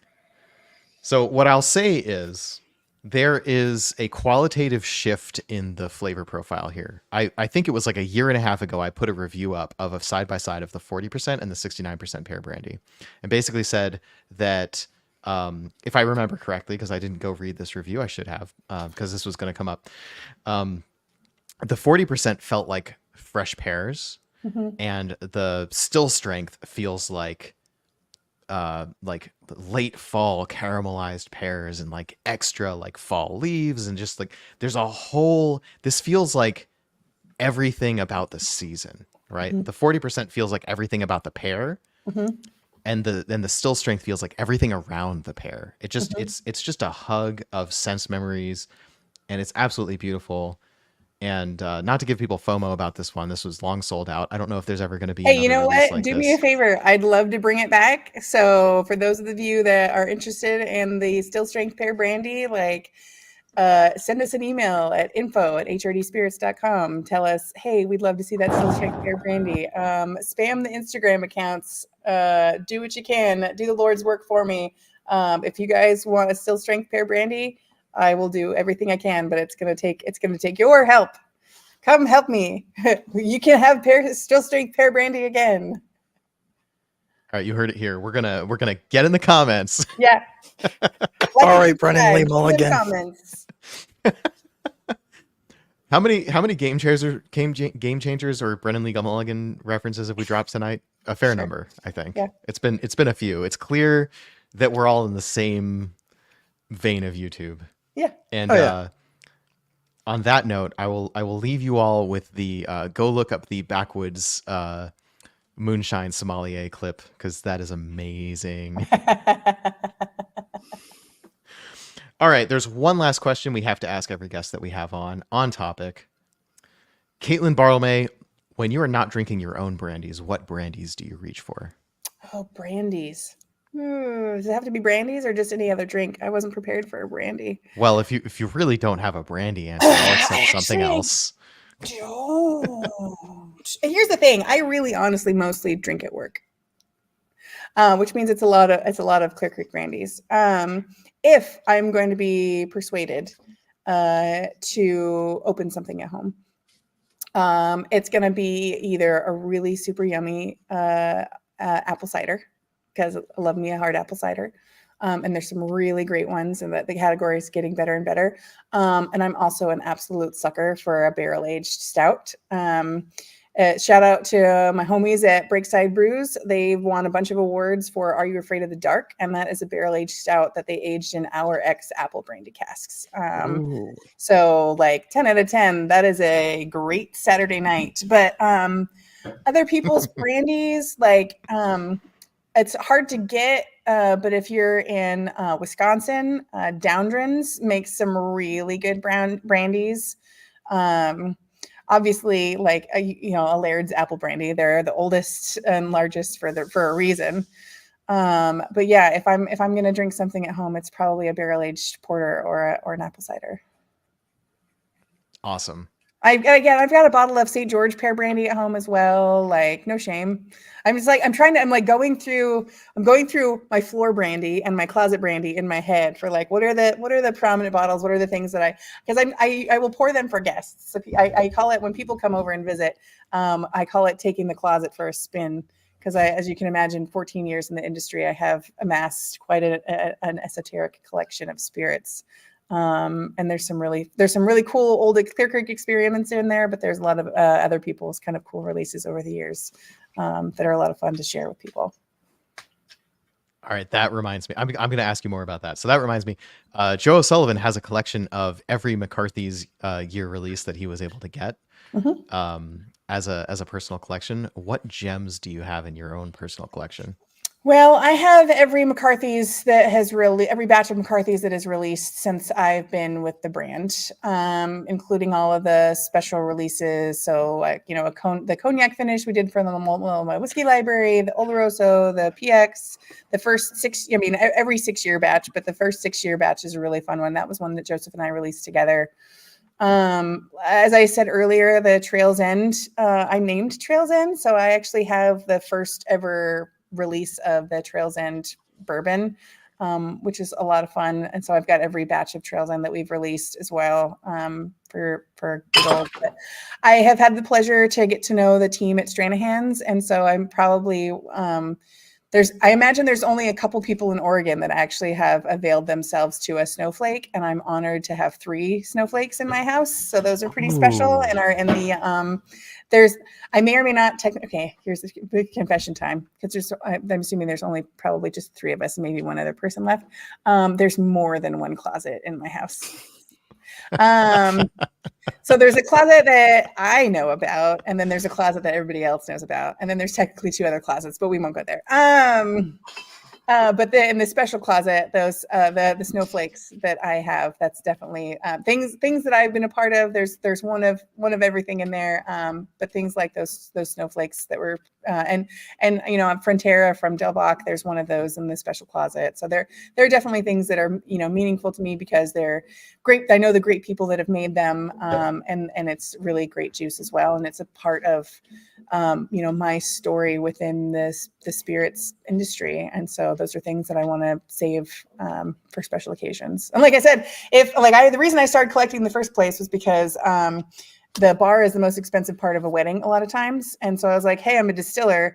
It's going to be the weirdest open bar ever. But if I ever find some dumb idiot to marry me, it's going to be a weird and absolutely killer open bar. And so that was kind of what started the closet. So maybe someday if I do get married, it's going to be the weirdest and absolutely killer open bar that you've ever seen. I'm not going to invite myself to your wedding, but I would love to be at that wedding. I was holding my tongue and waiting for Doug to say it first. Occasion in your life. I just want to try all the shit that you're going to trot out at the open bar. You know what? I'll take it. All right. On the note, since you mentioned your other closet, do you have floor spirits? Oh yeah, no, absolutely. I have floor spirits. There. So what I assume was supposed to be like a coat closet in my bedroom. When I moved into that house, I immediately retrofitted it with shelves. So the 3 shelves on the bottom are tipped in because if I have a wine bottle cork that expands in the summertime and starts leaking, I'd rather the carpet on the inside of the closet be stained than on the outside. So they're all the wine shelves, the 3 wine shelves on the bottom tip in, and then the rest are spirit shelves. But I maxed out that space pretty much immediately. And what used to be a small island of bottles just on the floor in front of the wine shelves has now migrated and is now marching around the wall towards the bathroom. So yes, I do have floor spirits. So towards the bathroom. So it hasn't quite become bathroom spirits yet. Yeah, no, it won't become bathroom spirits. It won't become bathroom spirits. Because when I started, I don't know if I started this trend, but I definitely was one of the first people on Instagram that I know of that mentioned. Oh, you were the first one to call people out for their floor spirits, for sure. While you're amazing and wonderful, you're also a monster. So that one dude, Ryan, one-upped me by having bathroom whiskey, which he prominently displayed on his reels, which I don't aspire to that. I really hope that it never comes to that because I'm reorganizing my office. There's a whole nicely organized half of the room on the other side of this desk that is going to eventually become my exclusively workspace. And then this area back here is going to become exclusively bar. We're working on that. At the risk of showing off all the random packaging on my floor here, let me pick up the camera real quick. So you see that back there? That's my floor whiskey. That island is growing ever bigger. I am unique in that I do not have floor whiskey, but I do have bless you, all the way up to the ceiling whiskey. Yep. And on my TV stand, all the way almost to the door, and then on the shelf on the far side. And I've left some whiskey in my mother's kitchen, which she is not happy about. I'm running out of space. Yeah, that means you're going to have to have a party sometime soon. Is that IKEA Kallax shelving behind you, Phil? Yes, it is. So is that actually a 3x? Because I don't think I've ever seen that before. It is 3 by 3 by 5. Wow. Okay. I don't think I've ever seen that before. I've got a 2x4. So before we dive too much further into IKEA furniture, are there any other questions as we get close to 3 hours and 20 minutes? Yeah, I assume this isn't a serious question, but maybe there's an answer. What's the most recent thing you've drain poured to avoid bathroom whiskey? I had some IPAs that I had for guest beers in my fridge that were 4 years old, and I was like, "What are you doing, Bartlemay? You need to get rid of these." So that's probably the most recent alcohol that I've poured down the drain. I will oftentimes keep things like I have a bottle of it's called Legacy. It was like a Pendleton knockoff brand. I don't even know if it's still around, but it's essentially just like vanilla whiskey because it's not great. But like I'll keep that stuff around for like cooking whiskey. There's still redeemable qualities, and so yeah, I don't think I've dumped a spirit. I have a bottle of this that I have maintained. As long as this is on my shelf, nothing is getting dumped. And for the record, this is actually not bad. Yeah, but no, it's everybody's also, had to get better as of late. The Old Crow is not the Old Crow that my dad grew up drinking anymore. No, definitely not. But it's my favorite. Like, do you ever pour anything out? I have a bottle of Old Crow that's been sitting on my shelf for like 4 years, totally untouched. I don't pour when out in anything. doubt, you're in a noisy club, you're not sure what to order, and you can't be bothered to look and see what brands that they have. I have no shame. I will happily order a 7 and 7. It's vanilla 7 Up. Fine. Yeah. That's a really good point. I've never drain poured a spirit, but at least not one that I've owned. There was a bottle of, it was a plastic bottle, a handle of a blended scotch. I don't even remember what brand it was. That was at a party. And I took a sip of that and I said, this tastes like plastic. And I poured it down the drain. Because there are lines I will not cross. And if I had a bottle of that, I wouldn't even give that to a friend. I wouldn't even give that to an enemy. It just tastes like poison in the worst way. That deserves a drain pour. Nobody should have to drink that. But nothing that I own, thankfully, has been worthy of a drain pour. I can usually at least find a friend who would appreciate having something more than I would appreciate having it sitting around. Because let's face it, with 250 bottles of whiskey and probably going on 300 bottles total, there's a lot of liquid in here that just sits around. And I would rather give that to a good friend than let it just sit around in a lot of cases. So yeah. And now we have the answer from Riff Raff's Elbow to the same question. The last drain pour was a $6 750 of 56% Baijiu that made me sick after 100 milliliters. Yeah. You know what? Yep. That's a drain pour. Yep. Yeah. I mean, I have had Baijius that I like since I've gone to visit my wife's family in China. Funny enough, 56% seems to be a pretty common alcohol percentage for Baijiu, but $6 is scraping the bottom. So I wouldn't be surprised if that was a plastic bottle.